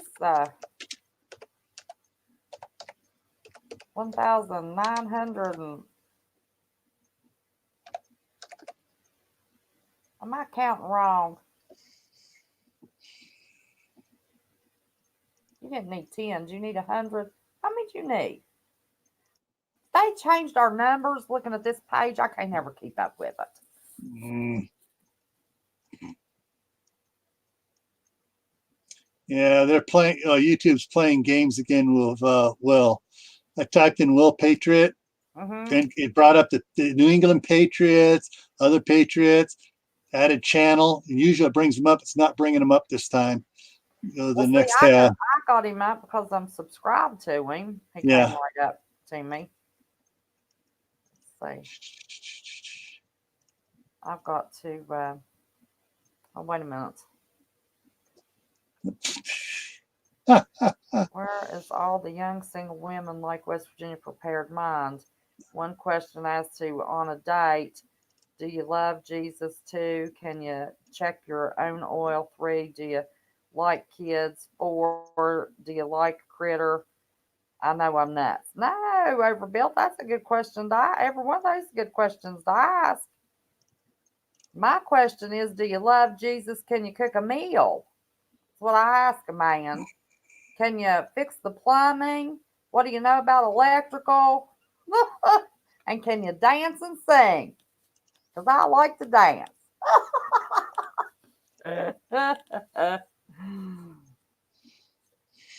Yeah.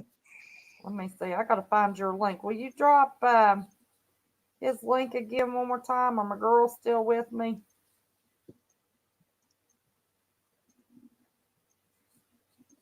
Because I can't find it. I lost his link to click on to check his numbers here. There we go.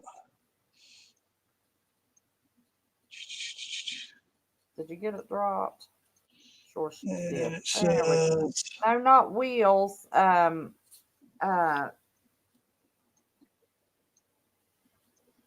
Camp Pat and Gills. Will you drop Gills for me too? We're working on both of them. okay.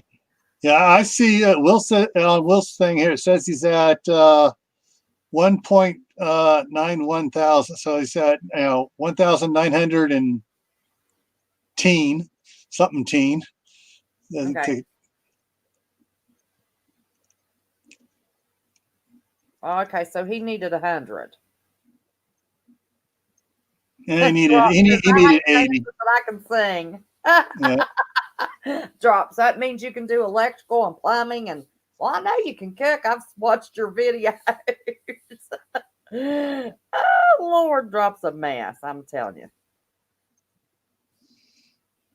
you. All right. So it says I'm at 614. That's what I just pulled up. I was going to say 614. Yeah. And there's plenty of people that watch the replay. I'm gonna change my title and put a timestamp so they'll switch over to you because you give us a lot more information. Will says that his studio shows he has. Oh shoot, where'd you go? Well, where'd that go? That popped Yeah, up. it's scrolled up. There it is. It's 1921. Oh, Is okay. what yeah. See this new way they put the numbers? I can't read nothing. Yeah. Okay, so 1921. So you need 79 more. Well, we'll work on. Man, I wish I'd known that earlier. Will. We'll work on you and Gil again on Friday. Mhm. Well, we'll work. We'll get you over 1,000, and we'll get him over 2,000. Listen, Will, I just got over 2,000. I am thrilled absolutely to death. Yeah. That was my goal in 6 months was to have 2,000, and the 11th made 6 months, and I've got 2110, and I'm thrilled to death. So far, I've made every goal of that with help. Didn't do any of it by myself. And now I've got my new channel where I just do news, and just started it, I don't know, a week ago Saturday, I think. And I've got 220 on that channel. So that tickles me to death. So, well, did you have any last thoughts, last words of encouragement or advice? And other than promising you're going to come back and lay some more on us? Yeah, I'm going to leave a little bit of advice Okay. from a Christmas movie. Okay. The movie is Santa Claus is Coming to Town. And the scene is where Kris Kringle is talking to the Winter Warlock about changing. And he sings a song put one foot in front of the other, and soon you're walking across the floor. Put one foot in front of the other, and soon you're walking out the door. Prepare one step at a time. Don't try to run when you're starting out preparing. That's right. That's right. Well, I'm not sure if you're familiar with the Alaska Prepper. He is awesome. And his slogan is slow and steady wins the race. And he Yep. does payday preps and shows people how to slow and steady prep and how it builds up. So Yep. that's on the same line there. That's awesome, Gil. Well, honey, I'm Mhm. glad you said you come on screen with me. Great. I was great information. actually debating because I just got done with Will Russell's Just in Time's prepping the Monday Nighter. Mhm. So I've been up here since for between the two streams. I've been up here for 4.5 hours. Lord have mercy. Listen, when I was trying to get my view time, thinking I was going to get monetized, I've been qualified for monetization since August 11th and got my 1,000 and my 4,000 watch time minutes in 3 days minus 2 months. And I'm still not monetized. I do, and YouTube will not tell me why. So Hmm. I gave up. So I'm hoping maybe this new channel I can do something with it because this one's Yeah. messed Huh. up. So. Friend of mine. Bill said, damn it, now it's all stuck in Yeah. his head. Yeah, he just got he just hit 1,000 and got monetized. I mean, from the time he got over 1,000 till he got monetized. Actually, he hit 1,000 before Thanksgiving. He contacted YouTube on Friday after Thanksgiving, and by Tuesday he got back that he was monetized. How But did he he had contact YouTube? I need that information. all right. He is at Hidden Valley Homestead. Holy smokes. And that's Scott, Hey, my tell me that. Scott is my twin. As far as well, we've both been operating engineers. We've both worked law enforcement. We've both been from California. We're both going to Idaho. Hidden Valley Homesteading? Or Stead? Homestead. Okay. Yeah. Scott. Well, And actually, this is what. Let me pull this off here. My camera around again. That's his channel. Let me see. Oh, okay. Yeah. Okay. I'll know what to look for. Absolutely. We need to contact him. I'm Yeah. trying to expand our group, Yeah. so we have resources. I've said 1,000 times, you could take 10 of us, give us the same copy, the same question, and we would all do a video or live with a different twist on it. Everybody's just a little different the way they look at things. And I'm trying to expand my group here and you guys just thrill me to death. Y'all are spicy and have so much information. Yeah. Shoot. Okay. I'm just looking at his about page here. Okay, it's not there. He may give it out in his videos. In the comment. I mean, in the about on his videos. On the description. Let me double check one right here right now. Show more. Okay, no, he changed WDB on one of his older. Yeah, it is on his videos. If you're down in the description, it has his email address. Oh, okay, good deal. I'll email him. Yeah, absolutely, and invite him to come and watch. And do all you guys know him, or is he just a buddy of yours? Some of the guys know him. He's big in the homesteading community. Yeah. Yeah, because I've been running into him on 2 families live streams he'll be popping in there, and Field Ridge and some of the other ones. I'll be in there all of a sudden. Hey, Gil! Well, you're over here too, huh?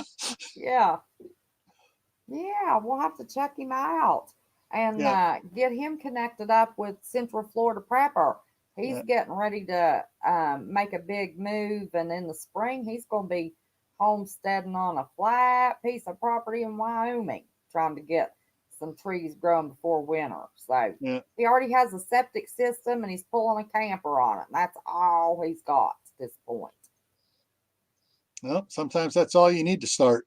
Right, that's it. But you got to start somewhere, you know? Yeah. Well, Gil, honey, I appreciate you. And I'll be glad when your wife's there with you.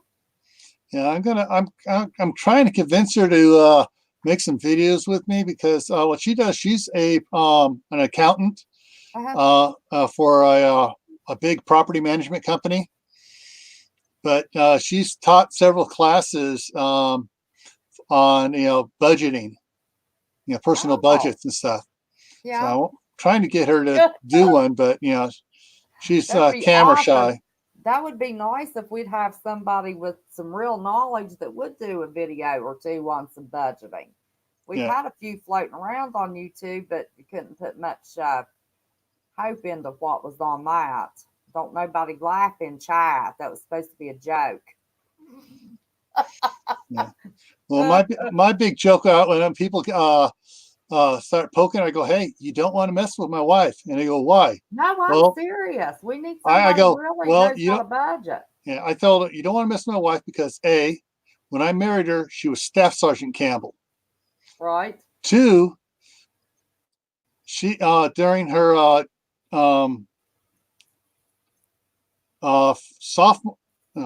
sophomore to junior year and junior to senior year summers, she worked as an intern for the IRS. Oh, Lord. And that usually what IRS? Yeah. And a drill sergeant that used to work for the IRS. Yeah, buddy. She's my best friend already, and I don't even know her. But yeah, she tells me to stop telling people that, because she doesn't know anything more about the IRS codes, because it's been 34 years. She was just doing an internship too, but still, that's always funny. Yeah. I don't know, Glory, honey. I don't think so. Let me look real quick. Shouldn't be. It's late back there for you. It is 1:56. Yeah. I got a late start and was on. No, I don't see anything. Giuliani is about to drop the hammer. What are you talking about, drop? I think they're about to drop the hammer on Giuliani, aren't they? That's what I was hearing.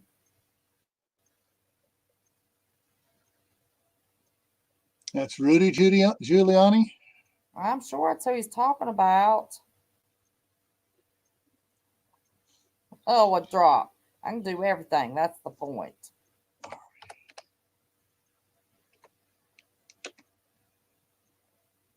Hates dancing, but he can sing. Rudy Giuliani. No, I didn't see anything blocked, Gloria. Honey, we wouldn't block you.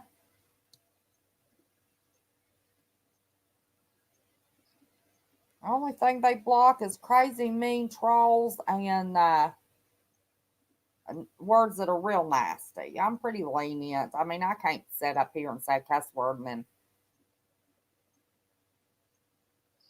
Thank you, Miss CJ. I've done lost.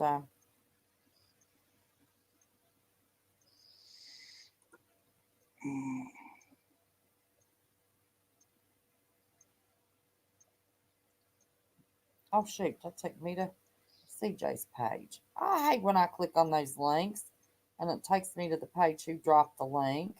I don't know why that does that. And I try so hard to click on the right place.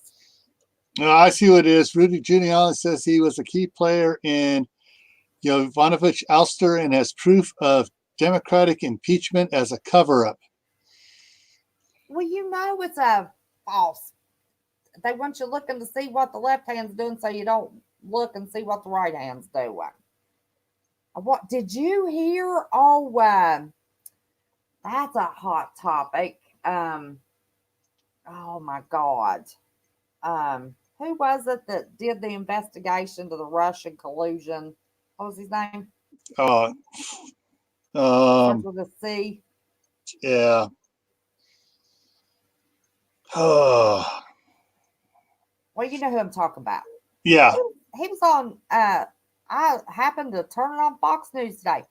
He was on there saying that the investigation should have never been done. There was no wrongdoing. Well, who's butts he trying to kiss now to keep from going to jail? Yeah. That's the only thing I can figure. We've got Yeah. to get on some of these sassy political topics too. Oh, Mueller, that's right. What was that? Who's the same Combs. person? Combs with the Combs. FBI. Yeah. That was quote, investigating Hillary, and lost a lot of the quote emails. But oops, wait a minute. Homeland Security got up with those emails and sent them back to you. Comey. That's who we're Yeah. talking about. Comey. Yeah. But I don't know. The whole thing about collusion with Not Trump, all of you them. have to look. If you look at Hillary, she had twice as many dealings with the Russians as Trump did, and she sold them uranium-1, and she received, trying to remember how much it was, $470 some odd thousand in donations through the Clinton Foundation from people she did stuff for as Secretary of State. Yeah. Everybody, where'd you hear that? The deal of the century, Saudis to control the Temple Mount. Where'd you hear that?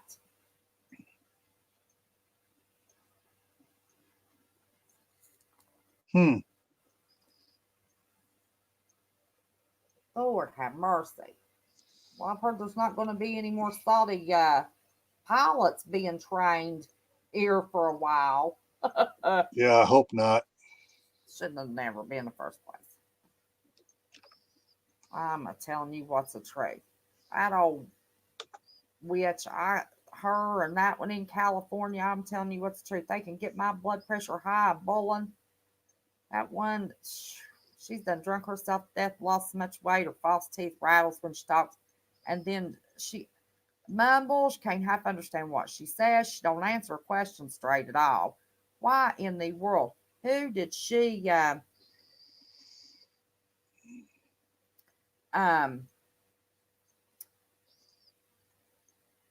who did she have a bunch of dirt on? Because they said they weren't going to put her in charge, and by golly, they sure did.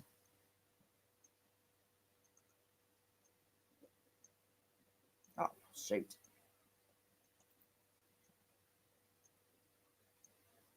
Well, you got any last thoughts there to wrap up, Gil?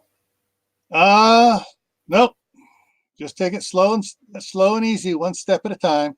Well, we got you to 6:16 tonight. We'll see what we can do another night. Cool.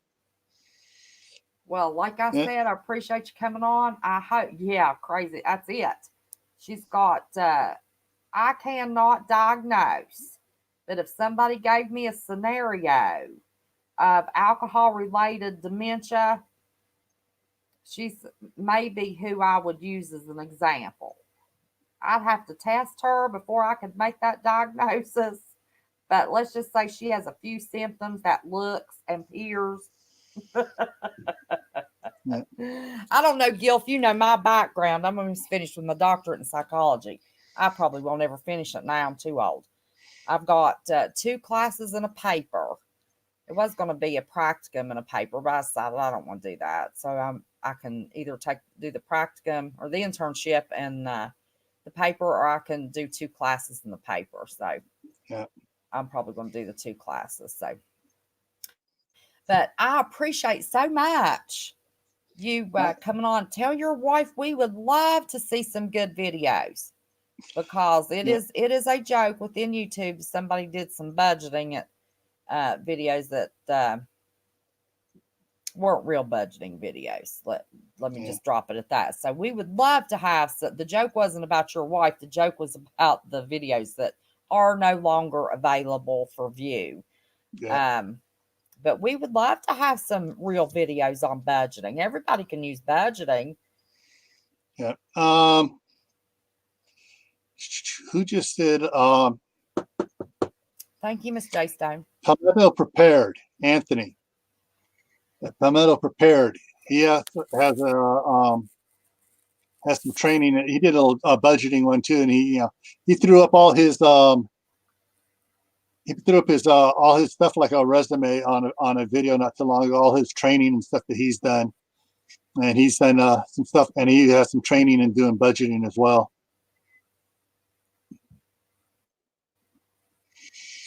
Yep. That would give me an internship drop. I spent 2 hours with your mom. Oh Lord, I'm telling you. But you have been. Well, heck, wait. I can beat that. I can get you an internship in 30 minutes with my sister. Oh Lord. Used to be a used car. She used to be a used car salesman, and she's a real estate agent. Well, how about that, man? I'm going to keep my mouth shut on that one. Let me tell you, I got in trouble. I've always been spicy. I didn't care. If it was the truth, I'd tell it. I had to testify in court one day, and my client, they wanted to pick up on that he had some antisocial personality features, but he did not receive that diagnosis. He didn't have enough symptoms to get a full diagnosis. And they were asking me about that on the witness stand. I said, well, that's not always a bad thing. And they said, well, what do you mean it's not always a bad thing? And I said, well, the hugest feature of that disorder is the lack of guilt. I said, and to a certain extent, in order to be able to well perform duties, if you have to shoot and kill someone, a police officer has to have a certain amount of control or lack of guilt in case they need to kill somebody. By the time I walked out of that courtroom, whole courthouse said that I called all police officers sociopaths. So anyway, but used car salesmen, real estate agents, insurance agents, they all kind of fall into just a little feature, with that little bit of lack of guilt. But that does not mean they would qualify for that diagnosis. So there's our Mental Health Monday on early Tuesday morning. Yep. So, well, I'm going to let you go. Everybody in chat saying goodbye and dropping off on us, and I got to get up that grandbaby in about 6 hours. So, Thank you, and please plan to come back. Okay. And my email's easy. It's just my channel letters, WVPM at protonmail.com. Okay. And you contact me, or Will's got my phone number. So we'll plan on getting you back on. Man, you're a wealth of knowledge. We need to finish picking your brain some more. Now, that's what I started doing these, getting on YouTube for, was to share what I had. Well, we appreciate it. Much appreciate it. All right, honey. We love you. Give that wife a hug for us when you see her. Tell her we're glad that you get to share time with us. And we'll see you soon. All righty. Okay. Bye-bye. Bye. Isn't he a treat? I hope I'm not as fuzzy. I don't think I am. I don't know. He was looking awful clear. I'm looking awful fuzzy. I think it's the lighting in here. Just have light behind me. Thank you, Will Patriot, for introducing me to Gil. So we got him 30 some. Let's see. I forgot now. I think he said 580. 36. We got him 36 subs. That's good. For my little channel. I wish we'd I'd have pushed it. I didn't look at his numbers. That was shame on me. when we had 60. Oh, well, you should have been here. We had 350 some viewers at one time. Man, I was hit with those daggone trolls. Yep, and so are you, Will. Everybody is. Listen, we got a great group of creators. I stay away from the yeah, you should have seen that mess. Will, telling you what's the truth. Gonna come and cut my head off. That's when I said if those guys can get by with swinging them all over the screen, I can surely pass mine by the screen. First time I've ever had. I brought the black one. I didn't bring that ugly green one in here. Ugh. That thing glows in the dark. It's so ugly. I swear to God. I think at the time you were the only person live.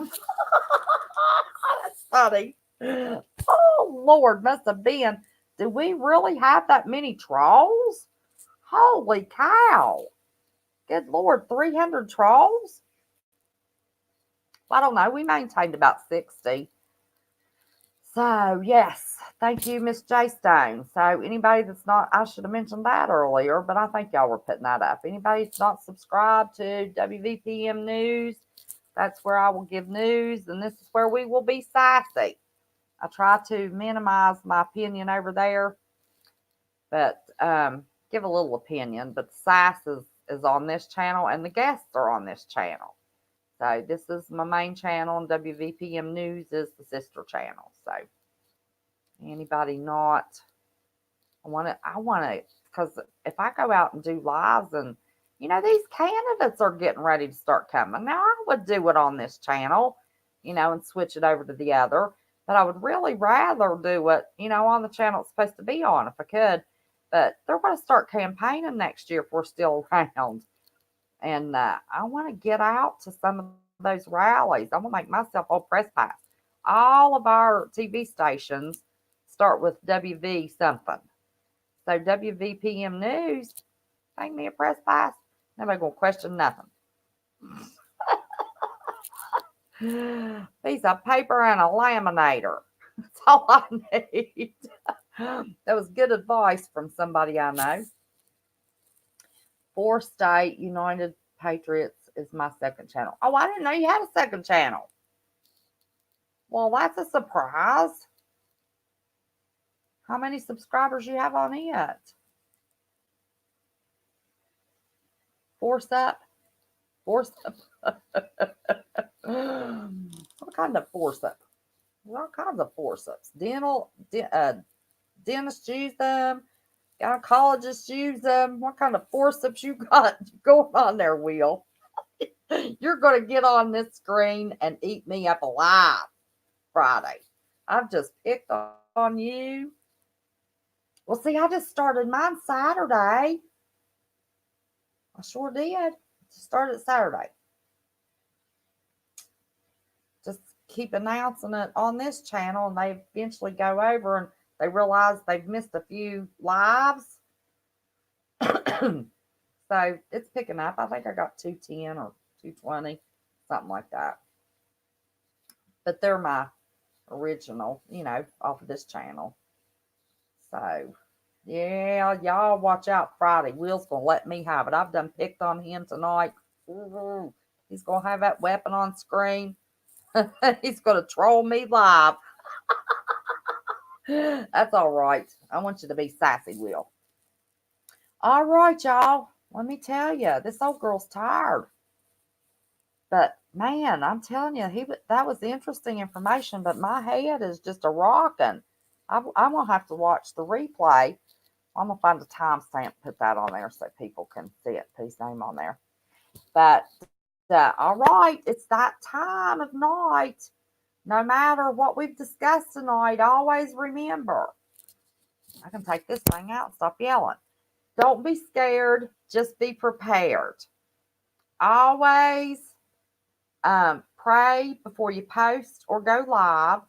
Share the love. That's the love of God, and the truth will come.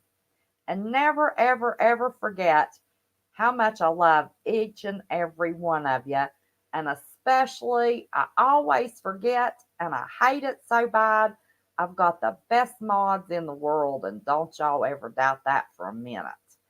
So until either Wednesday night or Friday night, definitely Friday night with Will Patriot.